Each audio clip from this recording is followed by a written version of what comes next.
Hello, travelers. Welcome in. Today, as you can see, we are reading, or we're doing Tales of Time and reading more of the disappointments of Leopold Berry. The extraordinary disappointments of Leopold Berry. Hi, Skelly. Hi, Edgelord. I see you in the chat there. They had the weirdest thing, like, why are some parts of the video paid across while others are read aloud by some, and even further, why are some parts not even read aloud but others are? It's just, yeah, yes, I know what you mean. Scully's talking about he had to do some sexual awareness training or sexual harassment training, um a sexual harassment course for his job. So that's what Skelly's talking about there. It's meant to be actors, not a crowd. Okay, that's what I kind of thought that, but then I was like, I don't know. Also, you might later hear someone enter my room.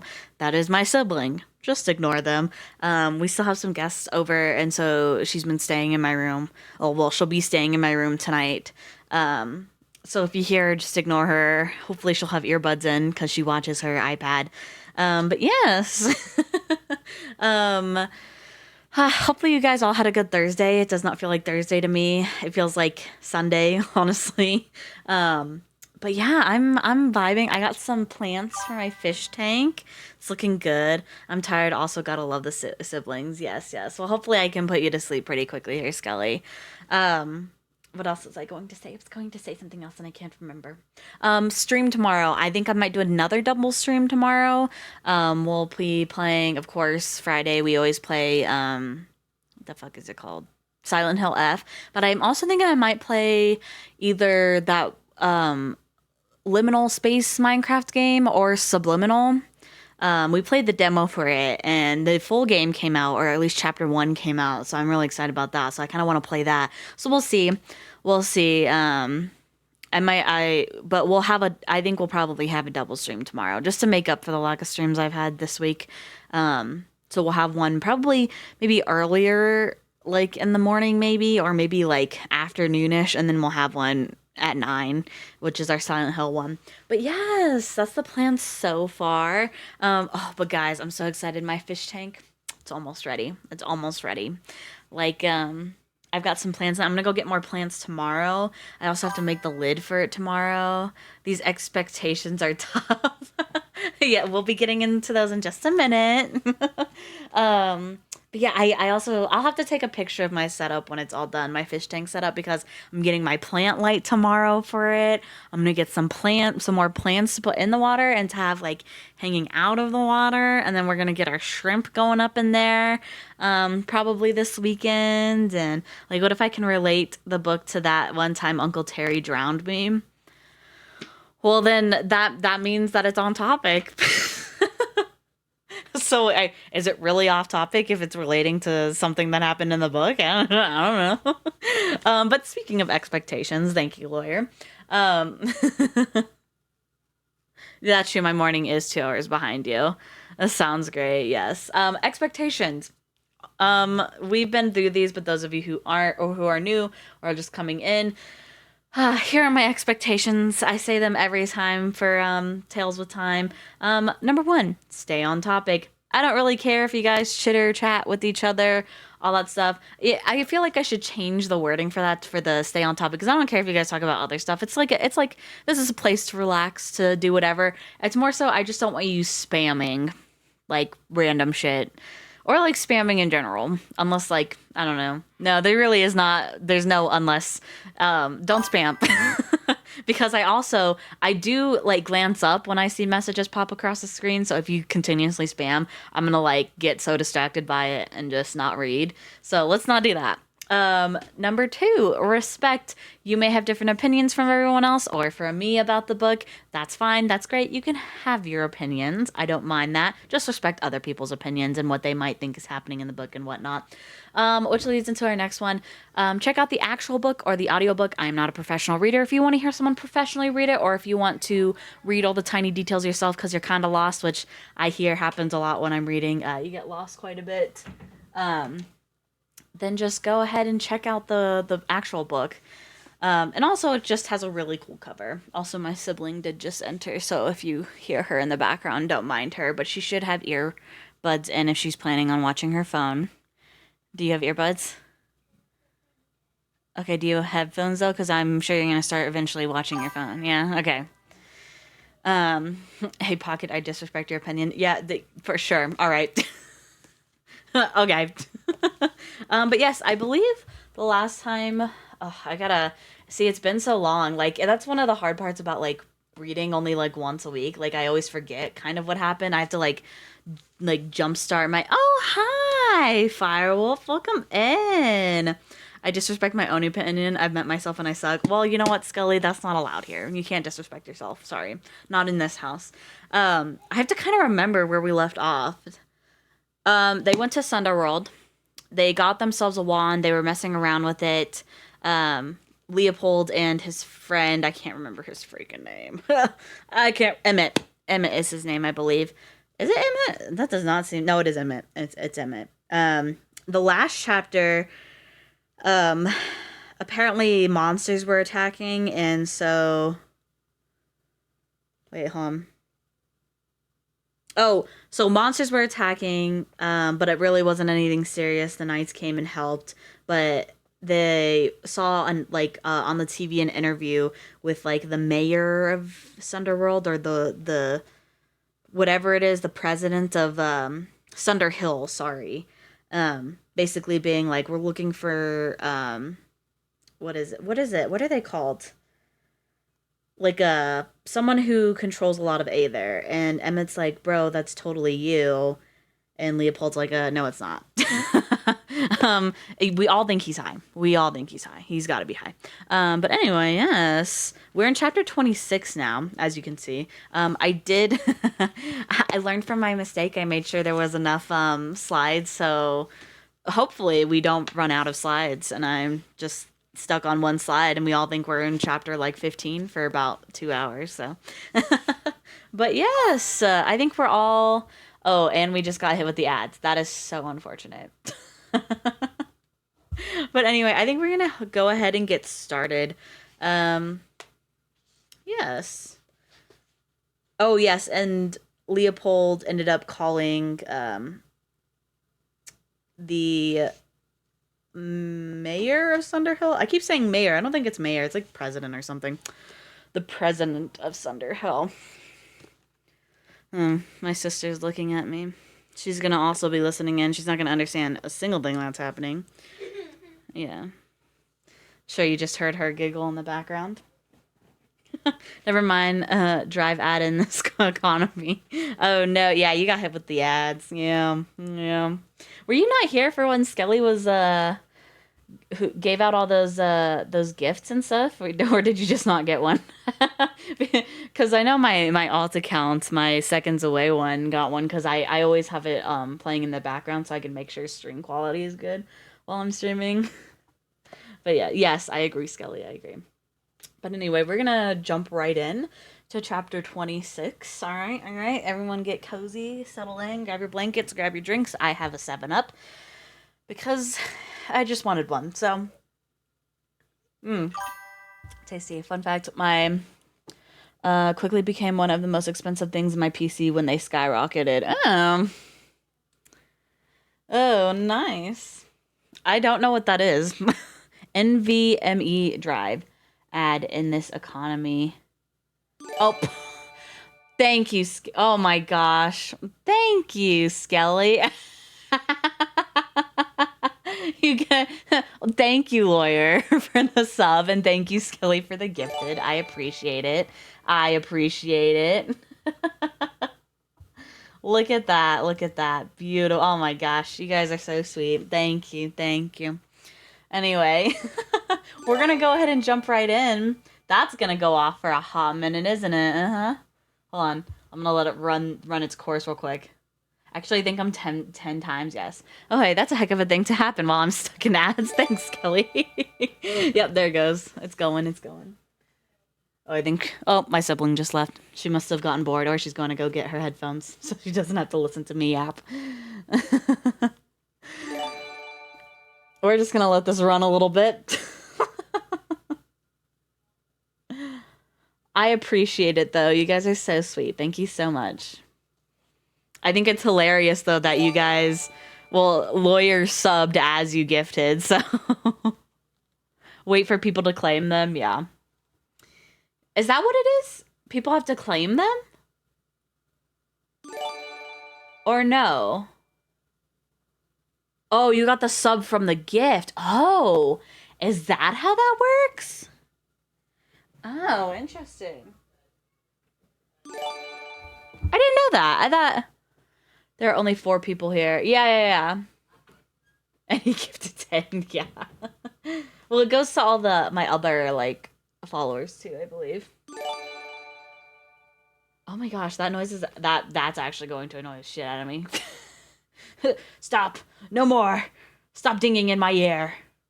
I think that was the last one. Nope, it was not the last one. I feel like it's never done that before. Why is it doing that? Why is it making the noise so many times? Or maybe it has and I just never like paid attention to it. Is that the last one? No, it's not the last one. Oh, there we go. I only gifted 10. I feel like it's doing it more than 10 times. I know. That's why I was like, why is it doing that? I think it's done. Okay. I think it finished. There we go. Clap, clap, clap. Thank you, Skelly. Thank you. I think it prioritizes people who are actively viewing first, though. Then yes. Then to the other followers. But yes, now that the ads are done, and now that the dinging stopped, which thank you, Skelly, again for for the gifts. The gifts were great. We're gonna go ahead and get into chapter 26. Did you get your headphones? Yeah, you got your headphones. Oh no, you're fine. I appreciate the gifts. I appreciate it. We can wait a little bit. We've got time, Skelly. Oh, did she take your spot harvest?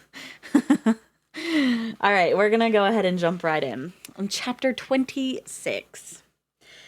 This is Executive Angela Ramirez. Leopold nearly dropped the phone. You answer this line yourself? When it's of importance. Her tone was clipped and businesslike, but not unkind. Is it? Yes, he glanced desperately at Emmett, who flipped him off. I saw you on TV, and, the thing is, I think I might be the channeler? That's what it's fucking called, the channeler. I was trying to remember what it was. Could not. That's what it is. And I just lost where I was. There it was. Emmett did a silent fist pump. There was a brief pause before the executive replied, during which anxiety began to knot in Leopold's chest. He heard papers rustling in the background. That's a bold claim, she sounded vaguely amused. Who am I speaking with? My name's Larry. Larry Barry. He could almost hear her smirk. All right, Larry Barry. What makes you think you might be the greatest magical talent in recent history? I don't, he said automatically. I mean, I don't know. I know I laughed at that too, lawyer. You don't know. Emmett frowned at Leopold, shaking his head as if to say, what the hell are you doing? Leopold took a steadying breath. I have a really strong feeling about it. I mean, I know that's not, like, evidence, and I know you're probably super busy, and I'm sure you can't give a channeler test to every person who calls you up claiming to have a strong feeling, but strong feelings are occasionally admissible as evidence, Larry, but I'd prefer something less hypothetical. Have you had any violent encounters with Noxum or other outer realm creatures? She sounded like a slightly bored doctor checking off symptoms. Have you been stalked by any? Killed one, perhaps? No, but I think I might have made it rain in Los Angeles during a drought. And all day this flaming raccoon, well, sometimes it was on fire, sometimes it wasn't, has been following me around. The executive, her tone inscrutably neutral, and Leopold knew he was losing her. He racked his brain for more. What is that word? The Shiggoth? Woman outside the motel. His near collision with the trolley. Tonight, I did magic behind 99 spells. It was just a precast, but it was pretty well for my first try, I think. The videos, Emmett Stage whispered. Tell her about the videos. Leopold waved him off. If the flaming raccoon and sudden rainstorm he conjured hadn't convinced her, why would his videotape collection? Oh, hold on, let me open my hype chest. Oh, I like this one. Choo-choo. Do it. Look at it. That's a cool hype chest. I like that one. Barry, say you can get really high. Yeah, that's basically it. Where is it? Da, da, da. Why would his videotape collection? Your first try? The executive said curiously. You mean before tonight? You'd never used a focuser? No. Leopold felt out of breath. Larry. Yeah, I mean, yes? You're claiming you made it rain in L.A. without a focuser? I think maybe. When? He paused. This afternoon? Another rustle of papers. There was no rain forecast for today. No, ma'am. After a moment, she said, the brief downpour earlier. That was your work? I think so, Emmett hit him, and Leopold yelped. I mean, yes, it was. The executive sighed. Leopold waited, his heart beating out of his chest. His eyes came to rest on a lost pet flyer pasted to the wall, the strange furry thing pictured resembling no species he'd ever seen before. Emmett whispered, Did she say yes? And Leopold backhanded him in the arm. Oh, wait, let me see what this says. The tolerance to LSD or whatever he takes must be really high for this long and strong of eyes. Yeah. Okay, where are we? Oh. The executive sighed. Leopold waited, his heart beating out of his chest. Oh wait, we already read that part. And Leopold backhanded him in the arm. Finally, the executive spoke. Are you at liberty now? Leopold blinked. At liberty? To come and meet me. I realize it's late. You want to meet? He echoed, feeling dazed. Emmett's eyes widened, a grin spreading across his face. You sound a little unsure of yourself, if I'm being honest, but it's always better to be humble than arrogant. You're less likely to get killed that way. Also, I don't get as many calls from would-be channelers as you might imagine, she said, and I'm obligated to take each one seriously. So, are you at liberty? Leopold looked at Emmett, who was shadowboxing the air. Can I bring a friend? Oh, that was the end of chapter 26. Remember, guys, this book has very short chapters, so we're just going to keep carrying on. And then I'll read like 3 chapters if they're not super long, and then we'll stop and go over them. Mom, can I bring a friend over? No, you can't. Just kidding. Chapter 27. Golden elevator doors slid open to reveal an expensive, glass-walled office, moodily lit and modern. Welcome, welcome, said the executive, peeling off black-rimmed glasses as she rose from her desk. Come right in. She was shorter than Leopold had expected. In and of itself, this wasn't unusual. Most people were shorter than Leopold. But in this instance, he was surprised, given her intimidating presence on television. What's the main character's name again? Leopold. It's a Leopold, or Larry for short. Cautiously, Leopold crossed the polished floor to shake her outstretched hand. The last few minutes had been a blur. The long, driverless limousine that had arrived moments after he'd hung up the phone, being whisked away through the neon chaos of Sunder Hill and into the tall, pyramid-shaped department headquarters building, the dizzyingly fast elevator rise to the 32nd floor, and now this, meeting the executive herself. Leopold or something, never mind, not trying to spell that. Angela Ramirez had a remarkably firm handshake. Should I assume, she said, eyes crinkling as she flashed a friendly smile, that you're the Larry Barry I spoke with on the phone? She turned to Emmett. Or perhaps, I'm Emmett Worthington, ma'am. He stepped forward to shake her hand. Not magical, just along for the ride. Ah, well, that's all right, she said generously, then looked them up and down. You're both kind of a mess, aren't you? It's been a long night, Leopold conceded. He decided he already liked her. She had an easy elegance and radiated gentle power unmarred by insecurity. Should I pull some clean clothes from the wardrobe? Said the man who'd accompanied them from the lobby. Leopold had nearly forgotten he was still in the room. The man in the baggy suit had introduced himself as Keeves. He had a shuffling gait and a wide, blotchy face, and there was something about his darting eyes and the way they studied Leopold that made him uneasy. I'm sure the furniture will survive, Keeves. That's all for now. Yes, ma'am. He flashed the saturnine smile of a first-class lickspittle and went out. What the fuck is a lickspittle? Hold on. I want to know what that word means. Pause. We're going to look up what a lickspittle is, because I want to know what that is. Lickspittle is a grin, is it? No, it's not. You're lying. What is a lick spittle? A lickspittle is a contemptible, fawning, or servile flatterer. Oh, so a suck ass. Or kiss ass. Sorry, not a suck ass. A kiss ass is what it is. Okay. I need to stop adding trust. It gives me away. Yeah. Yeah. Because I almost believed you. I was like, really? A grin? But I was like, I don't know. Yeah, a kiss ass. All right, where was I? Where was I? Oh, the executive ushered the boys forward. Leopold hadn't spent much time imagining what the office of a Sundarian executive might look like, but he would have expected it to contain a dripping candelabra or two, and, at minimum, a stock of magical ingredients bubbling in a corner somewhere. Instead, it felt as if they were walking into the pages of some architectural magazine. Not very magical, I know, said the executive, seeming to read his thoughts. She followed his gaze around the room. But our designer is obsessed with the mid-century thing. Well, we'll probably circle back to cast iron and cauldrons next year. Right, Leopold laughed nervously. They approached the windows, pausing to admire the executive's dizzying view of Los Angeles. Sunder Hill's island of pink clouds stretched toward the horizon before petering out into wisps of fog. Distantly, smaller patches of golden pink cloud glowed here and there in the dark. Leopold realized they probably lighted the streets of other Sunderhoods, scattered like pearls across the tapestry of the city. He couldn't help but wonder where the hell it had all come from.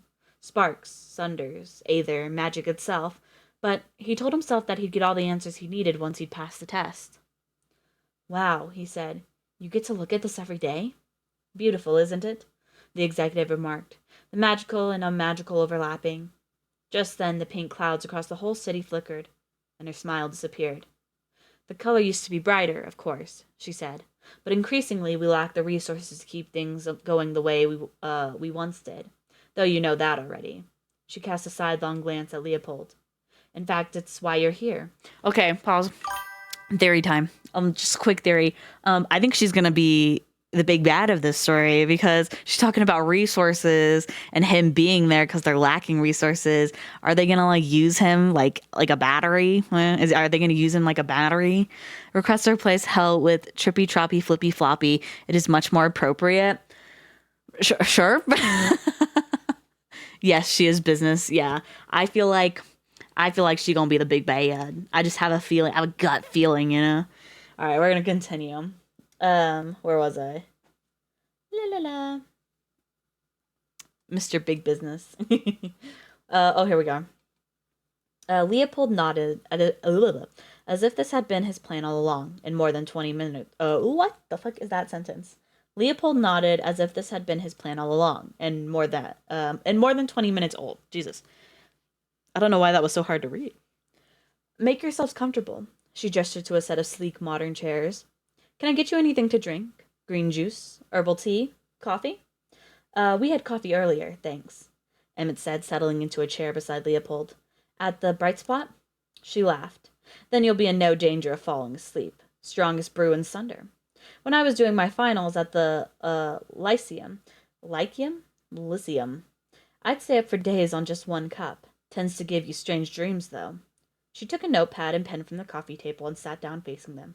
Anyhow, it's late, so let's get to it. Now that I can look you in the eyes, Larry Berry, I have just one question. She leaned forward slightly. What did you have for breakfast this morning? Leopold went rigid. What? That is a very odd question to ask. The executive repeated the question, this time slowly. What did you have for breakfast this morning?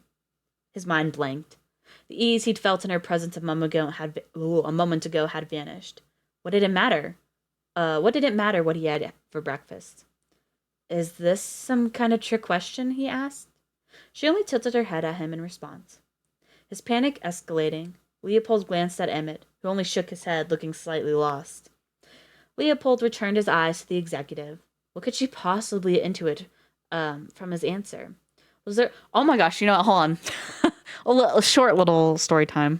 I had to pause. I just had to because it popped into my mind. And I'm like so still pissed off about it. Because I saw the word intuit and it made me think of like TurboTax because they're like They're also, I think, partners with Intuit or something. But freaking TurboTax stole my damn like tax return money, and I was fucking pissed because I called them. Well, first I called my bank and I was like, "Hey, I still haven't got my tax return money.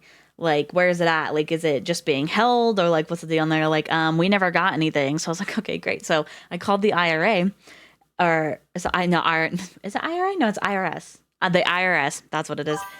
Not the IRA. I look away for 2 minutes and now you're talking about taxes. Yeah. No, I called the IRS and I was like, "Hey, so my bank still hasn't got my tax money. Like, was there something wrong with the documents I sent in? Like, was my tax return okay? Did I need to fix something?" And I just get it like a notification. And they're like, "No, it says we sent the money." And I was like, "But you didn't, because my bank hasn't gotten the money." And they were like, "Well, that's really strange. Let us look it up." And so they looked it up and they're like, "Oh, well, we see the problem." And I was like, "Okay, so what's the problem?" And they're like, "Well, it looks like TurboTax put they put their bank account information instead of your bank account information. So your tax return money went to them instead of you." And I was like, "Excuse me?" I was like, what do you mean? What does that mean?" And she's like, "Well, they got your money." And I was like, "Okay, but why?" And she was like, I was very like flustered. And I know I was like, so I had to repeat it to me. I was like, "So you're saying they put their bank information in instead of mine to receive the tax return money?" And she was like, "Yes." And I was like, "Okay, cool. So what do I do about that? Like, is there anything I can do about that, or is that money just gone now?" Because, like, I mean, it wasn't a big amount of money, but still was like, it was my money, you know? I did my taxes. I should have gotten the money. And they were like, "Well, here's the thing." They were like, "It looks like that the money got bounced back because it didn't match what was on your tax return forms." And I was like, "Oh, thank God." So I'm like, "Okay, so then where's the money at now?" And they're like, "Well, since it got bounced back like that, what we're going to do is we're just going to send it in the form of a check." And she was like, "But let me make sure that it's your address and not wherever TurboTax is place is." And I was like, "Okay." So we went over my information. She's like, "Okay, no, everything's good. So we're gonna send you the check in the mail to you. So you should receive that." And I was like, "Okay, great. So when am I when am I gonna get my money?" "I won't get that shit until May. I have to wait a whole like 2 months for my fucking money to come." And I was like, "Okay." And they were like, "We're so sorry this happened to you. That's so weird. You're gonna have to call TurboTax and be like, 'Hey, why did this happen? What happened? Like, was there confusion?'" She gave me like their bank note, like their bank information too, and she was like, "Give them a call, figure out what happened, and all that stuff." And I was like, "Yeah, I will. Thank you very much." But anyway, that's the end of my story time. I fucking hate TurboTax now because they fucked up my shit and I have to wait 2 extra months for my money to come. But it's fine. Anyway, that word Intuit like just triggered me, so we're gonna continue now. Wait, where did I leave off? Oh wait, I found it. No, I didn't. I lied. No, I found it. Okay. Anyway, continuing. Was there a specific food only a channeler would eat? Rice Krispies, toast with jam? What kind of jam? If he said sausage, would that mean he was a heartless animal killer? If he said cereal, would that make him sound childish and silly?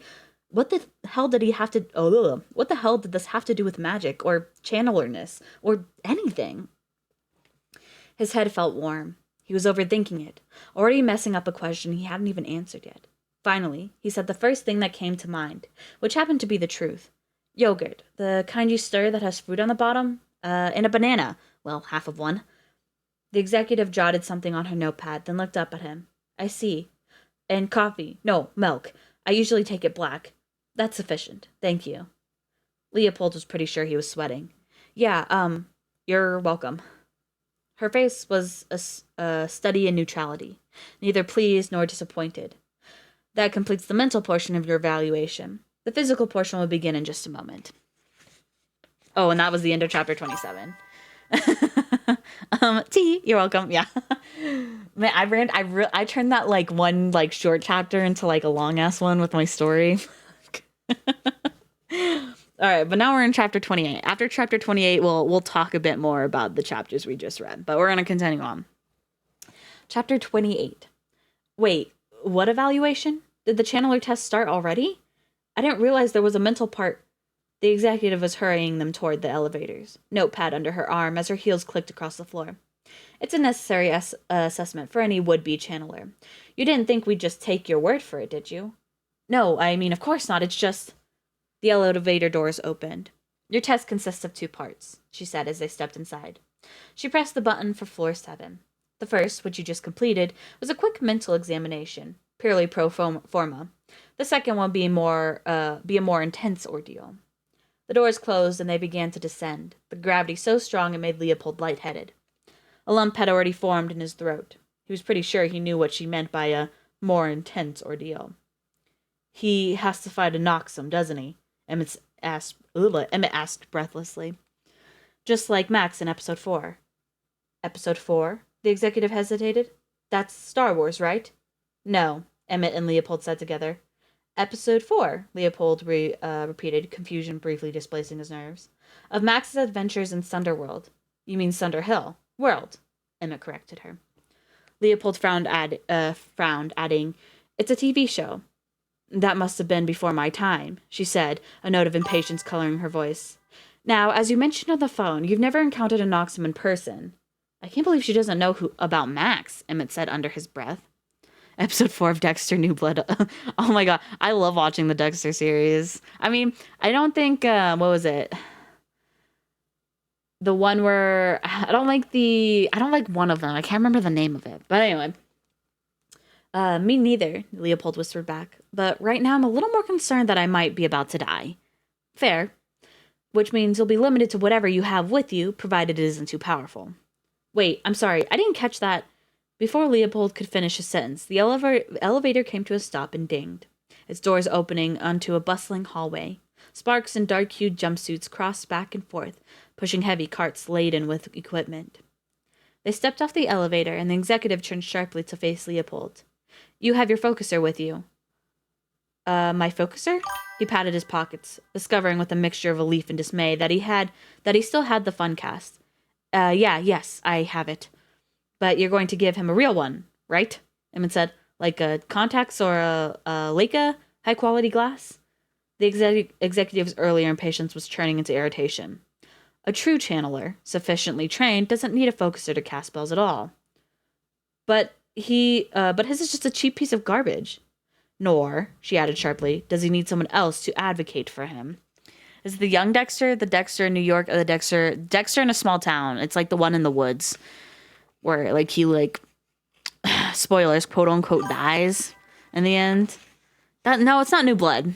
I don't think it's New Blood. Is it New Blood? It's the one with his son. It's the one with his son. Okay, it is that one. Yeah, I don't like that one. I couldn't get into that one.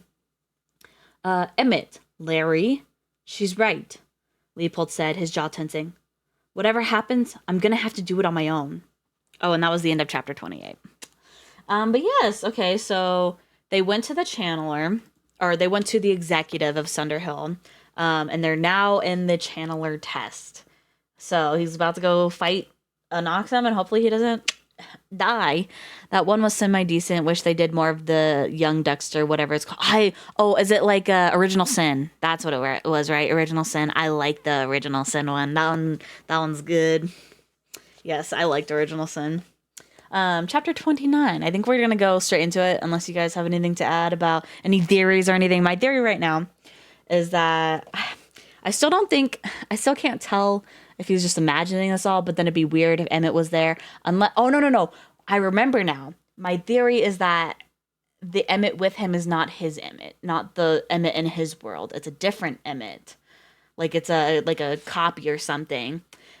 Yeah, they want to drain his power in the laundry machine. Yeah, but I think they want to use him as a battery, which is why they want to make sure he's actually a channeler. Is another theory that I have. But I also think, I don't know if he's like just hallucinating all this or not. Because the title of the book, I feel like titles of the book like will secretly foreshadow everything. And so I keep reading the title and I'm like, the extraordinary disappointments of Leopold Berry. Like, it's gonna be. I feel like the ending is gonna be like he's disappointed that none of it was real or something like that.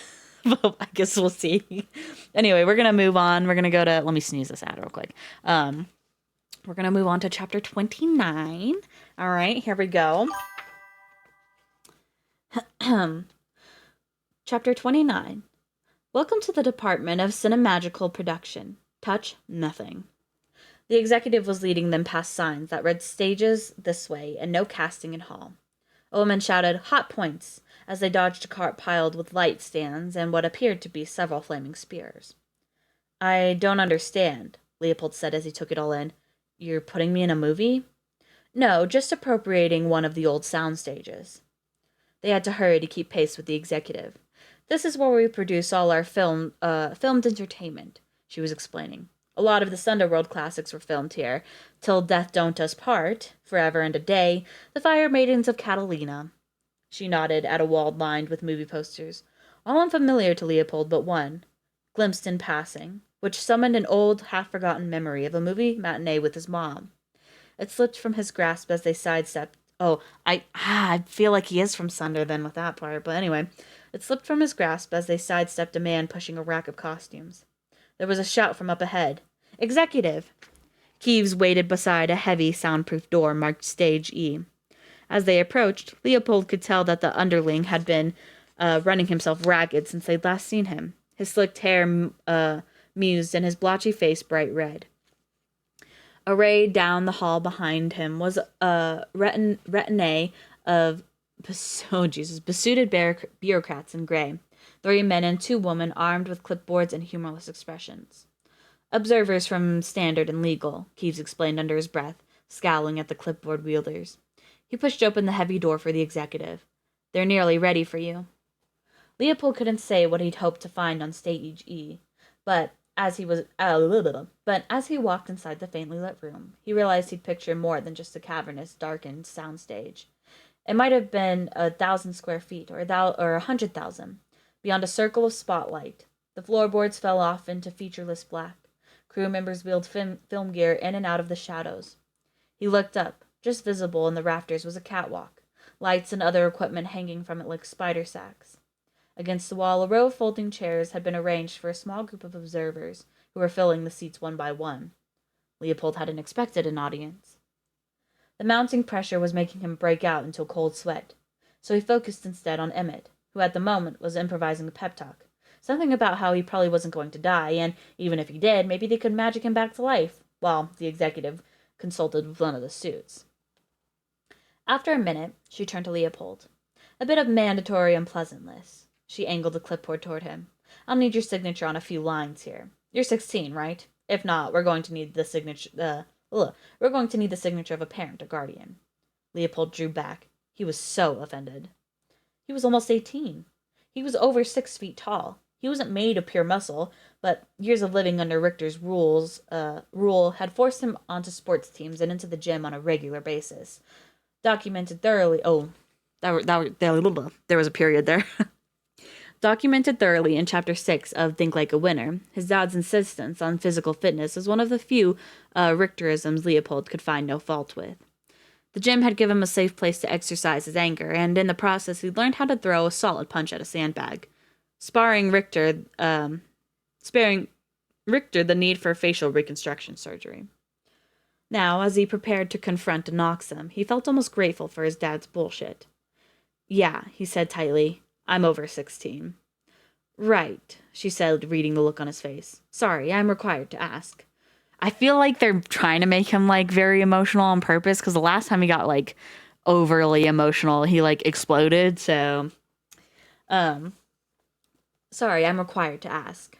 Her eyes flicked down to the clipboard. "Mostly it's a standard indemnity waiver.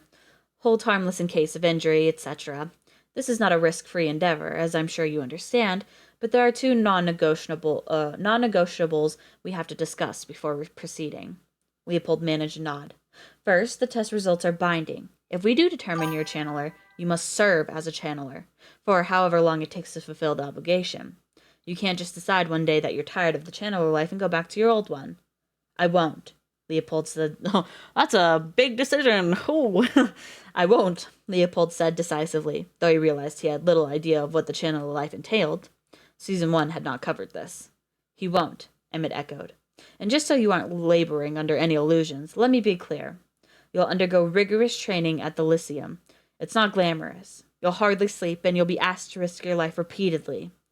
I understand, said Leopold, steeling himself. He took the clipboard and signed. Part of him was still convinced he'd be waking up any minute now, back home in the rickety twin bed he'd long since outgrown. The life he'd outgrown. Secondly, the executive flipped the page. If you fail, and survive, you won't be given another chance to test. Initial here to confirm you've been informed. He initialed. I inhaled my spit. Excuse me. If he exploded, then maybe he's Minecraft creeper dreaming. Maybe. Anyway, continuing. He initialed. Oh, no, we already read that. Oh, no, yeah. Wait, where were we? Oh, he initialed. The executive turned to the next page. Finally, an image release. For the sake of transparency, and to avoid any suspicion that the channeler might be a fraud or unfair favors have been granted, the test will be filmed and broadcast for public viewing in Sunder. It was the first stipulation to give him pause. Emmett looked skeptical, but shrugged. And for a penny and for a pound. See, no. Because here's the thing. If you think about it, if he is a channeler, everyone's going to know who he is, and then he won't be able to escape if he needs to. They're going to keep him there forever and drain him like a fucking battery, and if he tries to escape, everyone's going to know how he looks, and they're going to be like, oh, hey, executive, he's running away. Like, I see it happening. Where was I? Like a little hamster, yeah. Leopold signed the form. The executive took it and handed it to one of the suits. Then she cupped her hand around her mouth and called up to the catwalk. Are we ready? Ready, a voice answered from the dark. She turned to face him. And you, Larry Barry, are you ready? Leopold took a deep breath. Ma'am, he said, I was born ready. Oh, fuck. That was cheesy as hell. But also his name is really cheesy, so I can't not be, like, annoyed by that. Chapter 30 is really short. Okay. Chapter 30. Though the lights came on with little more than a whisper, the scene change was so sudden and dramatic he was briefly disoriented, then paralyzed by the feeling that he was standing at the edge of a dream. To almost everyone else it would have been just a high school cafeteria, the scene of minor traumas, but not enough to make someone dangerously lightheaded. To Leopold, this is more than just a startlingly realistic cafeteria set. It was, down to the smallest details, the very place where Max had been surprised with his own channeler test in episode 4 of Sunderworld. It was where he'd faced off against, and killed, a very nasty, very large Noxum. Given all this, it seemed impossible the executive have never heard of Sunderworld. But Leopold's questions would have to wait. Right now, he had to get his head in the game. He heard a soft, clicking whir from the catwalk above him, the sound like a playing card stuck in the spokes of a spinning bicycle wheel. It was the shutter of a camera, film reels running through a magazine. His every move, every word was being captured. He looked up, looked around. Holy shit, Emmett muttered beside him. This is exactly the same. Down to the banners on the wall, and the benches, and the cafeteria trays, and the little... You know what this means, right? Leopold shook his head. The dizzy feeling threatened to overwhelm him. It means you know what to do. You've seen this episode 1,000,000 times. Or, hold on, pause. Another theory. I keep pausing and giving out theories. Another theory. What if, like, it's like a time loop? Like, the films are actually, like, him, but, like, altered, maybe? I don't know. No. Okay, that sounds really silly. We're just gonna keep going. You've seen this episode 1,000,000 times. Max had no experience before he walked into this cafeteria either. And he only had that crappy Vivitar, remember? Probably even worse than the fun cast. If you give out 70 theories, you could be right. That's true. One of them's got to be right, or at least partially right. Keeves bellowed at the room to shut up, then clapped his hands as if calling a meeting to order. Once he had everyone's attention, he crossed his arms. I'm sure I don't need to remind you people of this, he said, his voice high and shrill. But no one is allowed to intervene in what's about to transpire, however much your instincts may urge you to do so. Presently, the crew will be casting a safety barrier so the Noxum can't cross the observation area. As an added precaution while the test is in progress, please keep your focusers out of sight. As you know, Noxum are infuriated by the lenses. The few focusers Leopold could see were quickly stashed away. Grips were wheeling two big lights into place on either side of the room. With a sizzling crackle, twin beams flared to life, creating what looked like a green force field that stretched from wall to wall, sectioning off the audience from the action. This was called an arc light barrier, the executive explained, and Emmett would be protected on the other side of it. At that, Leopold and Emmett exchanged one last look. Nike, Emmett whispered. Despite the rising terror in his chest, Leopold grinned. With a parting nod, Emmett accompanied the executive through a narrow gap in the barrier, which opened and closed at a wave of her focuser. They took seats beside Kieves, surrounded by suits. From the dark wings and the catwalk, Leopold heard murmurs and motion, equipment being moved, things being prepared. He wondered, almost casually, what would happen if he died here, then dismissed the thought. He was certain fate had other plans for him. Nothing else made sense. The whole arc of his life had led to this moment. A large crane rose into the rafters. A bulky cinema camera balanced at the end. He felt the weight of 1,000 stares, eyes and lenses tracking his every movement. Leopold turned away from his gallery of judges and walked into a dream. And that's the end of chapter 30. I don't know, I feel like it's very time loopy because the executives never heard of the Max in the Sunderworld, and I don't know. Or maybe it's just pulling, from his memory, an area that he, finds safe or something. I don't know. I guess we'll see. Hold on, let me change the thing. Chapter 31. There were chipped brown cafeteria trays on every table, many containing half-finished lunches, soupy mashed potatoes, and rubbery approximations of pizza, as if 100 cliques of shit-talking high schoolers had been magicked away mid-meal. In episode 4, that's exactly what had happened. A week after Max's first visit to Sunder, his paladin mentor had appeared in the middle of a school day, made everyone disappear, and explained coolly that a Noxum awaited him in the kitchen. Leopold was moving forward cautiously when he heard a metal lid or a metallic clatter ahead of him. It had sounded like a cymbal crashing to the floor, then rattling until it wobbled flat. The sound had come, yes, from the kitchen. He pulled the fun cast from his pocket and gripped it tightly, the cheap plastic flexing in his hands. All he had was the Make It Snow precast, which would almost certainly be useless against an Noxum. He wished he could go back in time and choose something else from 99 spells, something aggressive. A bit of death magic, though he was pretty sure death magic wasn't available in the form of a cheap precast. In fact, he wondered if the executive letting him keep the funcast might have been a trick, or another test within a test. In episode 4, Max had wasted a lot of time trying to defeat the Noxum with his subpar focuser. In the end, he tossed away the Vivitar and vanquished the beast using traditional magic summoned with his bare hands. But Leopold's hands had only ever kindled harmless fireworks, and he couldn't convince himself to let the funcast go. Not yet. My Darius, he died in his car, and now he's in a happy place. I only stole 90% of your idea, don't worry. I mean, that could also be true. Like you said, they're out 1,000 theories, and you might get one right. Sorry, 70 theories. As he neared the serving counter at the back, he struggled to remember the few basics of casting he'd learned from watching the show. He tried to picture the precise movements Nax had used, the way he'd planted his feet and thrown out his arms, and how after a few abortive attempts, he'd produced a bolt of magic so powerful its kickback had knocked him on his ass. It was strange. Sunderworld was no longer Leopold's embarrassing childhood obsession. Now it was the only training he'd ever had for a fight that could cost him his life. Recap when you finish the chapter? Well, do, Lemus. Leopold walked on, his hard-soled interview shoes announcing him with every step. If only he'd known he was getting dressed to battle a Noxum this morning. He might have insisted on sneakers.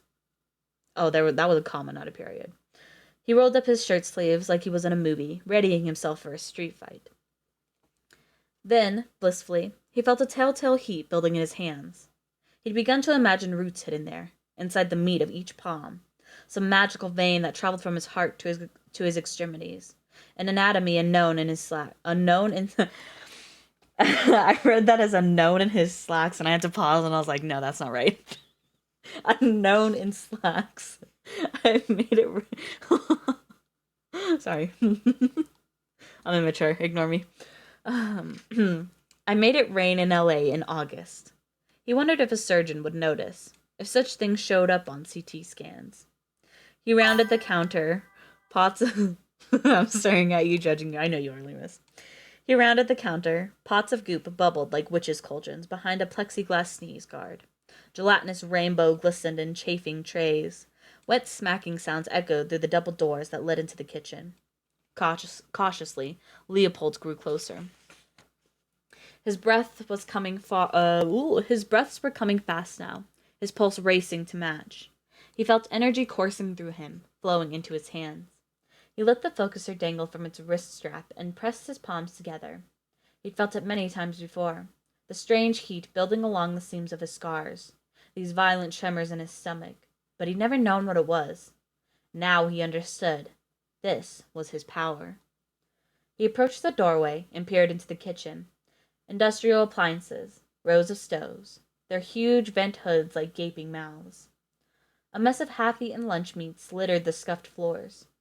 He followed the trail down a hallway, steeling himself as he edged around the corner with the focuser held out before him, his right thumb resting on the Funcast's flimsy plastic trigger.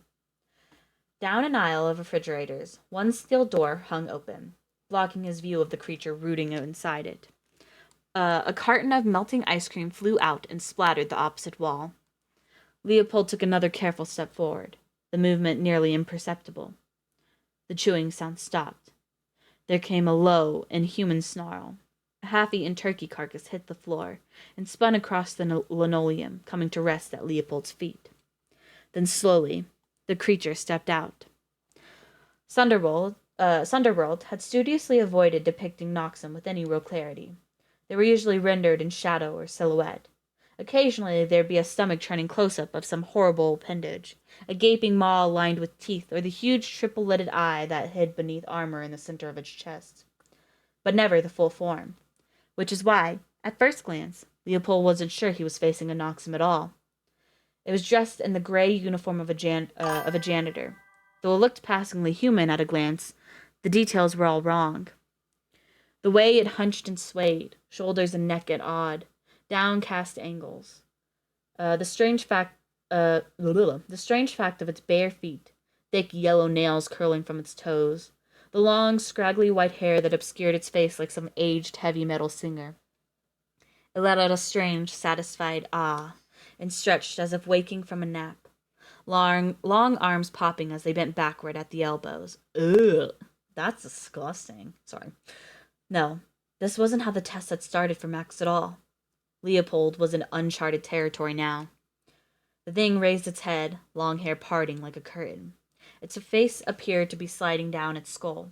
One eye was fully an inch below the other, its nose badly out of place, its mouth crooked and gaping. Then it did something that nearly made Leopold drop his focuser and run. It stuck 3 fingers into each side of its mouth and pulled. It pulled until its lips became a wide black oval and began to tear. It pulled until Leopold could see something charred and wriggling, surging to escape from within.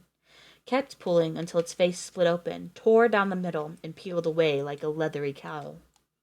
Then it kept going, unzipping itself to the crotch, before stepping out of its skin and sloughing its human suit altogether, leaving the remains of what had looked like an old janitor crumpled on the floor. Nothing Leopold had seen on the television had prepared him for what he'd just witnessed, and nothing could have prepared him for what stood before him now. In an ad for Noxum spray he'd seen on Sunderhill, the creatures were about the size of a puppy, and almost as cute. The one Max had fought in his tests resembled, inasmuch as they'd shown it at all, an adolescent zombie with retractable talons. Oh, my voice just changed. Let me take a sip. There we go. The Noxum looked like all the nightmares he'd ever had as a kid, rolled into one horrifying, leathery package. Hooves for feet, arms that ended in wolverine claws, ragged wings that protruded from its back like the sails of a ghost ship. It had no face, no head as such. Even without a head, it was a full foot taller than him. From the muscled ridge between its shoulders rose a neck stalk that twisted and bent like a fleshy periscope, as if tasting the air for a scent. Two slits zippered the sides. The headless top was capped by an aperture lined with knife-like teeth, which she supposed was a mouth, and its tough-looking hide was the color of old bone, a mottled white and yellow matted with patches of rough black hair. It looked like some sightless toothfish pulled from the depths of the ocean. Most horrific was its singular cycloptic eye.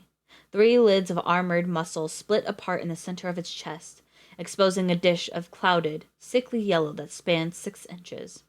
That horrible organ was one detail the show had reproduced with unflinching accuracy. It was an eye he'd seen in stress dreams, hovering bodilessly over his bed while he lay paralyzed below. Now. Kill it now. He tightened his grip on the focuser and centered the creature in its dead, scratched lens. Make It Snow was still locked and loaded. The Noxon took a shuffling step forward and bent its neck stalk toward him. Leopold didn't hesitate. He hit the trigger with his thumb. A surge of power blazed through him, and a small blizzard shot from the focuser, numbing his fingertips as it blasted down the aisle and enveloped the Noxum. For a moment the snow was so thick he couldn't see beyond it. When it cleared, ice clung to everything. The floor, the fridges, the monster. A crystalline skin had formed over its body. The used precast detached automatically from his lens and dropped, smoking, to the floor. He waited for the Noxum to move, or topple, or give any indication of life. There was only the sound of crackling ice crystals.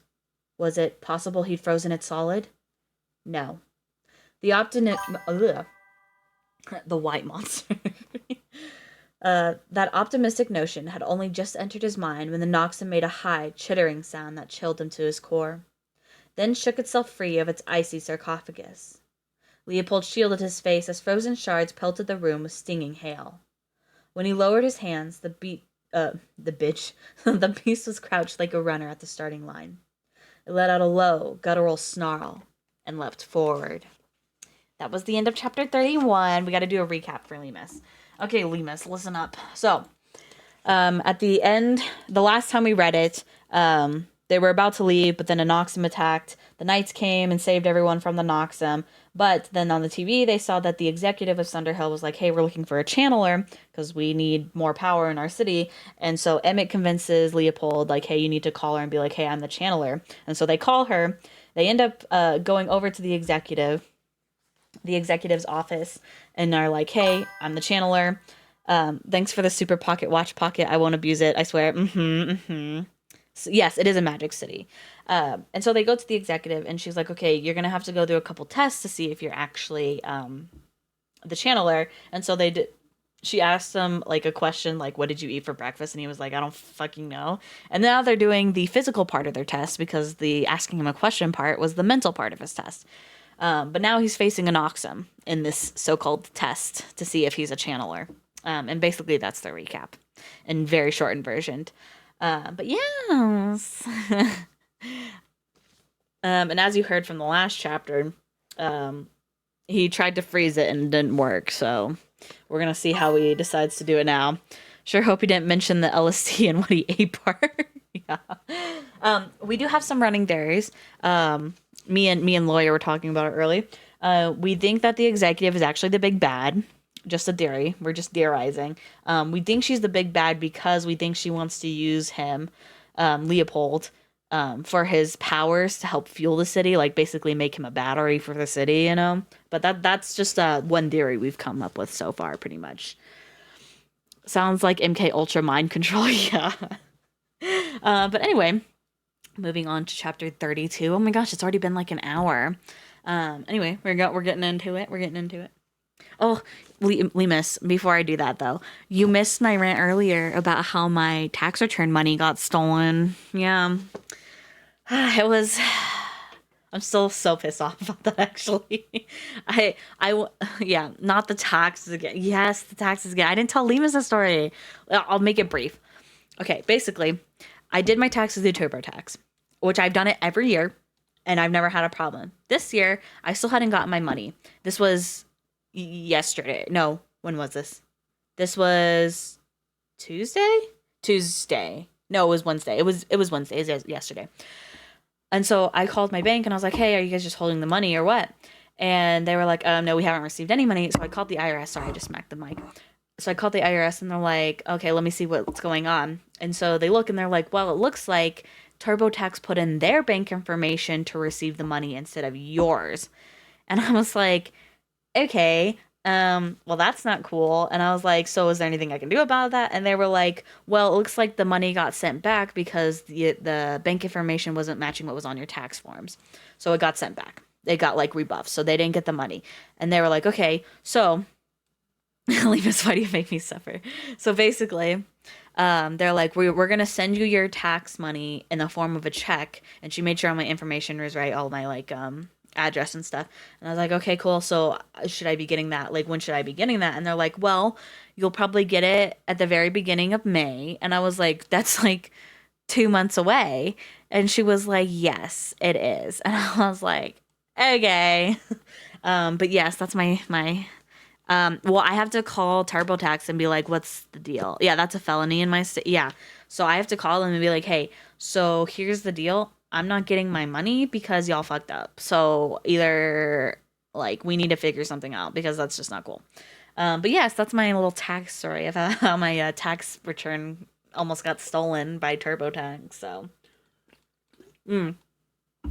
anyway, moving on. Now we're getting into chapter 32. Oh, trust me, Lemus, I was livid. And it was on my dad, and I found that all out on the day of my dad's retirement ceremony. So I was like, it was like really early in the morning too. I was so pissed. I was like, motherfucker. I know. I'm like, I'm gonna have to find a different place to do my taxes though, because I don't know if I could do TurboTax again, because fuck that shit. But anyway, moving on. Because now I'm just gonna get irritated again if I keep thinking about it. Are they really getting sued? Oh my god. Well, yeah, and the lady on the phone, the IRS lady, when I was talking to her, TurboTax doesn't have a mascot. It's lame. Well, the IRS lady on the phone, when I was talking to her, she was like, "Yeah, and you know what? You're not the only victim of this. There's like," she's like, "Actually, a lot of my clients who call who haven't got their money, it's like this reason." And I was like, specifically from TurboTax, and she's like, 50% of people who use TurboTax end up getting their money taken. And I was like, "You're fucking joking."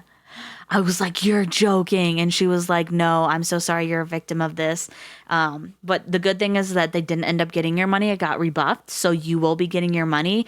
But a lot of people don't end up getting their money." And I was like, holy shit. So I guess I was both like the luckiest and unluckiest person ever. So, you know.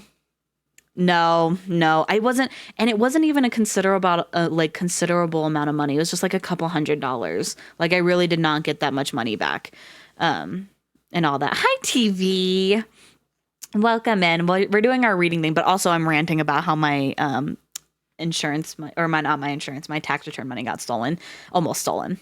Yeah, still money is money. I know. I was like, it was only like a couple $100. Like I had to like stop and be like, "Okay, I'm mad about it, yes, but also if I didn't end up getting it back, like lesson learned, I just won't use TurboTax again and all that." I'm glad I'm getting it back. Don't get me wrong. Like I'm glad that they didn't end up getting it and I am getting it. But like I'm like, it's only a couple $100. Like it is what it is. It's irritating that it happened. But lessons learned. Lessons learned. That's lunch for you the whole month. That's so true. You're so right about that, Lemus.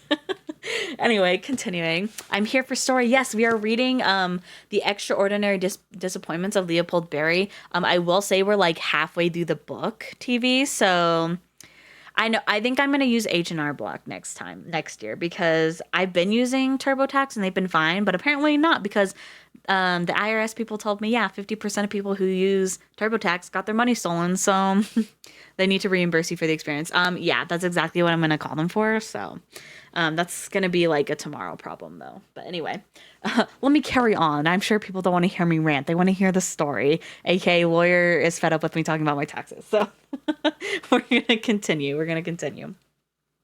Chapter 32. Leopold dodged to one side, then bolted, pulling down the shelves of a pantry unit as he fled.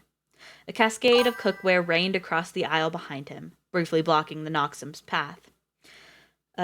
He tore around the corner as he heard a second explosive crash, then glanced back to see a volley of plates shatter against the wall. That's enough. I'm getting rageful. Thanks for getting mad on my behalf, Lemus. Leopold had bought himself only a few seconds. There was a chance he could still surprise the thing as it exited the kitchen, and surprise was, perhaps, the only advantage left to him. Also, if you hear someone coughing and hacking up their lungs in the background, it's my sibling. She is currently spending the night in my room, so if you hear her, just ignore her. We still have guests over, so she is sleeping in here tonight. I'm so sorry, Lori. I'm sorry. Let me get back into it. My bad. I know none of you are getting any restful sleep from my reading this time. I'm a little too excitable. It's probably because I'm drinking a 7-Up right now. I am not going to do that, Lemus. Where was I? He took up a position near the serving counter, his focuser at the ready. His one precast was gone, but he hoped the device would enhance whatever innate magic he possessed. Its lens concentrating the sparks he knew he could make into something much stronger. The Noxum rounded the corner in a full gallop, its ragged wings spread wide. It saw him, bent its neck stalk in Leopold's direction, and hinged open the mouth atop it to let out a shrill and terrifying scream. Where was I? I looked up to read Lemus's message and then I got lost. Oh, Leopold tensed. He brought his arm tight against his chest and willed some killing power to come forth, imagining a torrent of fire, or, as Max had conjured in his own test, a shock wave of death magic that would blow the thing to bloody pieces. When the Noxum was just a short distance away, Leopold cried out and flung his arms forward. The air rippled around him. A pulse of crimson light flew out of the focuser, the force of which sent him skidding backward into the serving counter. The pulse burst on impact, slamming the Noxum in one of its hunched shoulders and spinning it into a wall. Leopold looked down at his hands, reddish and lined in sweat. His palms ached like they'd just been sliced open, but there was no visible injury. He could hardly believe it. He had channeled something, purposely conjuring power from thin air. Was someone cheering? Leopold's elation was short-lived. The Noxum hadn't even been knocked over. It swayed slightly, probing the spot where it had been hit, more confused than hurt. The armored lids in its chest briefly opened to expose its bulging eye. It studied Leopold with what might have been interest. Leopold knew the eye was its greatest vulnerability, and if he could rocket a blast into its large black pupil, that might be enough to kill it. He needed to cast again, right away, while the lid was still open. But then the Noxum crouched, muscles rippling along pale hunches, and uncoiled itself in a powerful burst of motion. It leapt straight upward, spreading its wings as it grappled onto a light fixture. It swung there like a bat, shrieking at him. Its open eye was too far away now, and Leopold couldn't risk wasting a cast at such a distance. "Come on, Larry," the executive encouraged from behind the barrier. "Be bold." Her voice startled him. He'd been so in the grip at the moment, he'd nearly forgotten he was being watched, and the reminder was an added distraction he didn't need. He could still feel his power gathering. He suspected it was too soon to cast again, but when he glanced back at the observers and registered the tension on Emmett's face, he balled his fists against his chest and, without waiting, let them fly. Rather than a pulse of energy, the focuser produced a tracer of sparks that fizzled halfway to their target. "Whoopsie," he called out, then grimaced. When he heard a laugh from someone in the crew, Leopold seriously considered letting the Noxum kill him. Whoopsie? Jesus, and they were filming this. The Noxum screeched and launched itself from one light fixture to another. One of the pendants detached from its mooring and fell. Leopold dove for cover as the light smashed to the floor, showering a wide area with glass. Cowering under the table, he took a moment to regroup. He was angry and mortified. His head and hands ached. He feared his next cast would be even worse than his first. He needed time to think, to recover some measure of strength. He heard the creature's familiar screech and the leathery flap of its wings, and then an enormous crash shook the room. The tabletop above him shuddered as it split down the middle, a heavy slab knocking Leopold in the head. He was briefly disoriented as glass rained down. It had dropped another light. Leopold army-crawled out of the wreckage, his hands and knees sinking into broken shards. He gritted his teeth against the pane, struggling to steady himself as he stood. He might have had a concussion, but he would sooner die than throw up in front of this crowd. He'd already wasted his one moment of weakness on a fucking whoopsie. And anyway, if he was going to die, it was going to be under a cafeteria. Oh my gosh.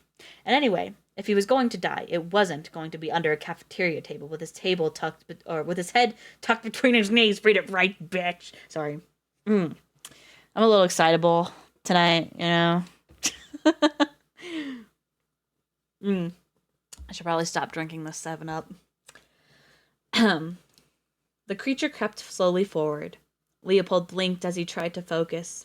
The claws at the end of its arms glinted as they dragged across the floor, leaving deep gashes in the linoleum. And then its eye, Leopold's only viable target, closed. Shit. He wasn't sure what to do. Bolt for cover and wait for the eye to open again? He didn't think he could outrun a Noxum. He wiped sweat from his brow, and his palm came away red. He stared at the smear of blood, realizing only then that his hands were trembling. His dreams had him prepared for failure.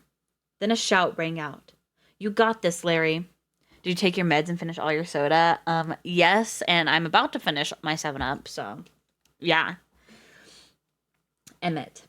His voice had been a shock to the Noxum, too, apparently, because it swiveled in Emmett's direction before taking a step toward the steady green arc light barrier. Someone hissed at Emmett to keep quiet, and a spike of alarm went through Leopold. The Noxum hadn't reacted this way to the executive's voice. Leopold looked around in a panic, grabbed a baked potato from an untouched lunch tray, and launched it at the Noxum. "Hey, asshole!" The potato bounced harmlessly off the creature's back, but it was enough to refocus the thing's attention. The Noxum turned to face Leopold, and now its yellow, pustular eye was open. It clacked its triple row of teeth, then charged forward, closing the gap between them in a few thundering strides. Leopold threw his arms out with a cry. He heard what sounded like a thunderclap as a small shock wave rippled from his hands. The Noxum's eye snapped closed an instant before the pulse hit. It burst against the creature's chest in a shower of sparks. The Noxum skidded backward, but didn't fall. It didn't even scream. In fact, there was no evidence at all that Leopold had just scored a direct hit with his best attempt at death magic, only a singed patch of hair where the pulse had connected. Leopold's bones felt suddenly hollowed. The marrow vacuumed out. Maybe he hadn't been desperate enough.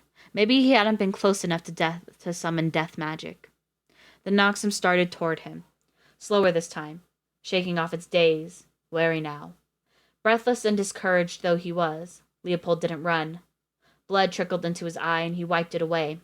He looked down at the blood-stained focus in his hands, realizing with dismay that the plastic lens had partially melted. He stumbled backward, and tossed it away. He had nothing left. Leopold flung out his aching hands anyway, but they channeled only a thin arc of light that curved away uselessly, like a poorly made paper airplane. He tried again, and again. The Noxum was rapidly closing the distance between them. In desperation, Leopold searched the cafeteria for a weapon, grabbing the only object within reach, a lunch tray. He held it out like a shield, fully aware of how pathetic he must have looked. "Don't be a fool," Keith shouted from beyond the barrier. "Give up before it kills you." "He's right, Larry. It isn't worth your life," Executive Ramirez called. The Noxum surged forward suddenly, lashing out. Its clawed arm connected with the tray, shattering it. Leopold scrambled backward, his eyes frantically scanning the crowd. He was searching for Emmett, for a single look of reassurance that he could still be victorious, that he was meant to be here. He froze. It was the girl. The one who'd been watching him in the bright spot. She stared at him now with an intensity that bordered on terrifying, something like steel in her gaze. The effect was so disconcerting that he hardly noticed when the Noxum swung at him, leaving him no time to react before a single blow struck him in the chest, the force of it launching him through the air. Here's a theory. The girl's actually his mom who's time traveling. And so she's going to get like this film and turn it into Max. No, I'm just kidding. That's probably not right. Probably. He landed in a garbage can. The metal bin swayed, then tipped over with a ringing peal. Leopold couldn't move quickly enough. The blow to his head had cost him his equilibrium. It took a moment to extricate himself from the trash, and another to realize he was covered in food. He felt as if he were wading through mud as he peeled a slice of bologna from his cheek. He brushed a slick of baked beans from his arm. He could smell gravy in his hair. He heard snickers from the crowd as he wiped a glob of macaroni from his shirt. When he looked up, he saw two Noxum towering before him until he blinked and the double image resolved back into one. The Noxum made a new sound then, deeper, guttural, ravenous. It opened its mouth and vomited a spray of black insects at Leopold, the shock and pain of which startled him from his stupor in an instant. He gave an agonized cry as the insects stung his flesh, scalding like drops of boiling water. And then the Noxum backhanded him in the face. Leopold heard his jaw crack before he fell with an echoing wallop to the ground. He's getting his ass beat. He's getting his fucking ass beat, bro. For a moment there was only the pounding in his head, the blinding glare of a spotlight spinning from the catwalk, sounds fading in and out. The Noxum approached slowly, blocking the spotlight as it bloomed over his fallen body.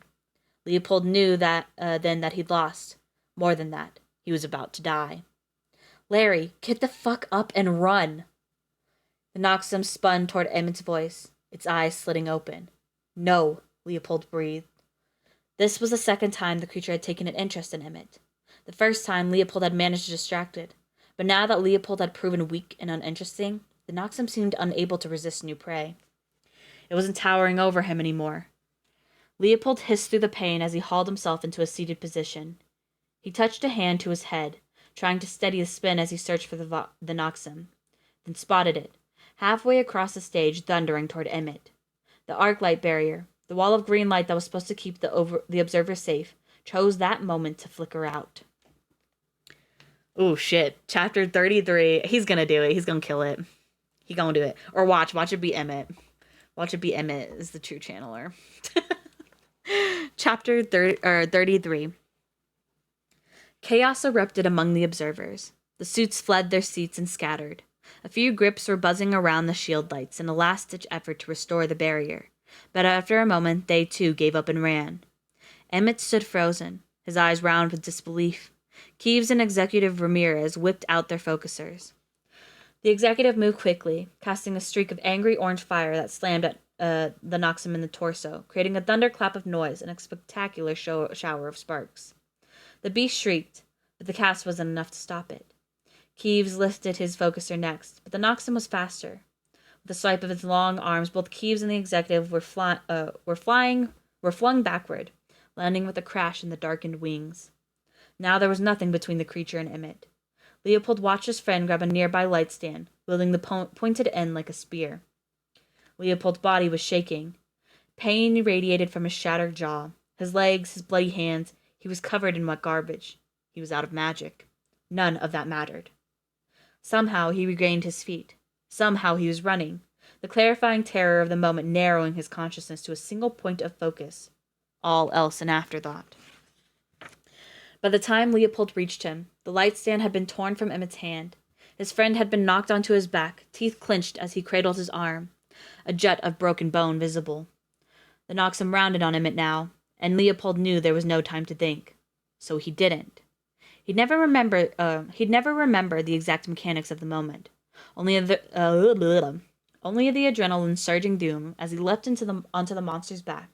At some point during his dash across the cafeteria, he grabbed another tray, and now he brought it down over and over again like a flat, flimsy club, battering the Noxum's snapping neck stalk. The creature reared back and tried to buck him off. Through sheer force of will, Leopold managed to hang on, even as people were shouting, "Move, we can't get a clear shot." Leopold knew the tray was worse than useless, but he would have tried to murder the beast with a reel of dental floss if that were all he'd had. Finally, howling with rage, the Noxum catapulted itself backward, slamming Leopold into one of the walls and clearly breaking his back in the process. Damn, he's just getting beat up. Oh, thank you for the goldfish. Where was I? Oh. The tray shattered in his hand. He finally lost his grip on the creature, sliding down into a seated position as pain flared through his body. Leopold could see down its awful throat as it roared. He became aware of a sharp pressure in his closed hand. With some effort, he forced himself to look down, blinking against a burst of stars, and discovered he still gripped one jagged piece of lunch tray. Breathing hard, he clenched his fist tighter, the hard plastic cutting into his flesh. He looked up in time to see the Noxum drawing back its clawed arm, ready to deliver the final blow. Then, for reasons unknown, it hesitated. Leopold wasn't sure whether his addled mind had invented it, but he could have sworn he saw something like regret in the creature's uncanny yellow eyes. And almost instinctively, Leopold felt his fist relax. And then the Noxum struck him so hard he heard his rib break. Leopold slumped sideways. The creature had him pinned to the ground, and Leopold, who could feel hot blood soaking his shirt, knew this was the end. The Noxum's lurid eye gleamed, a flash of yellow registering in Leopold's peripheral vision.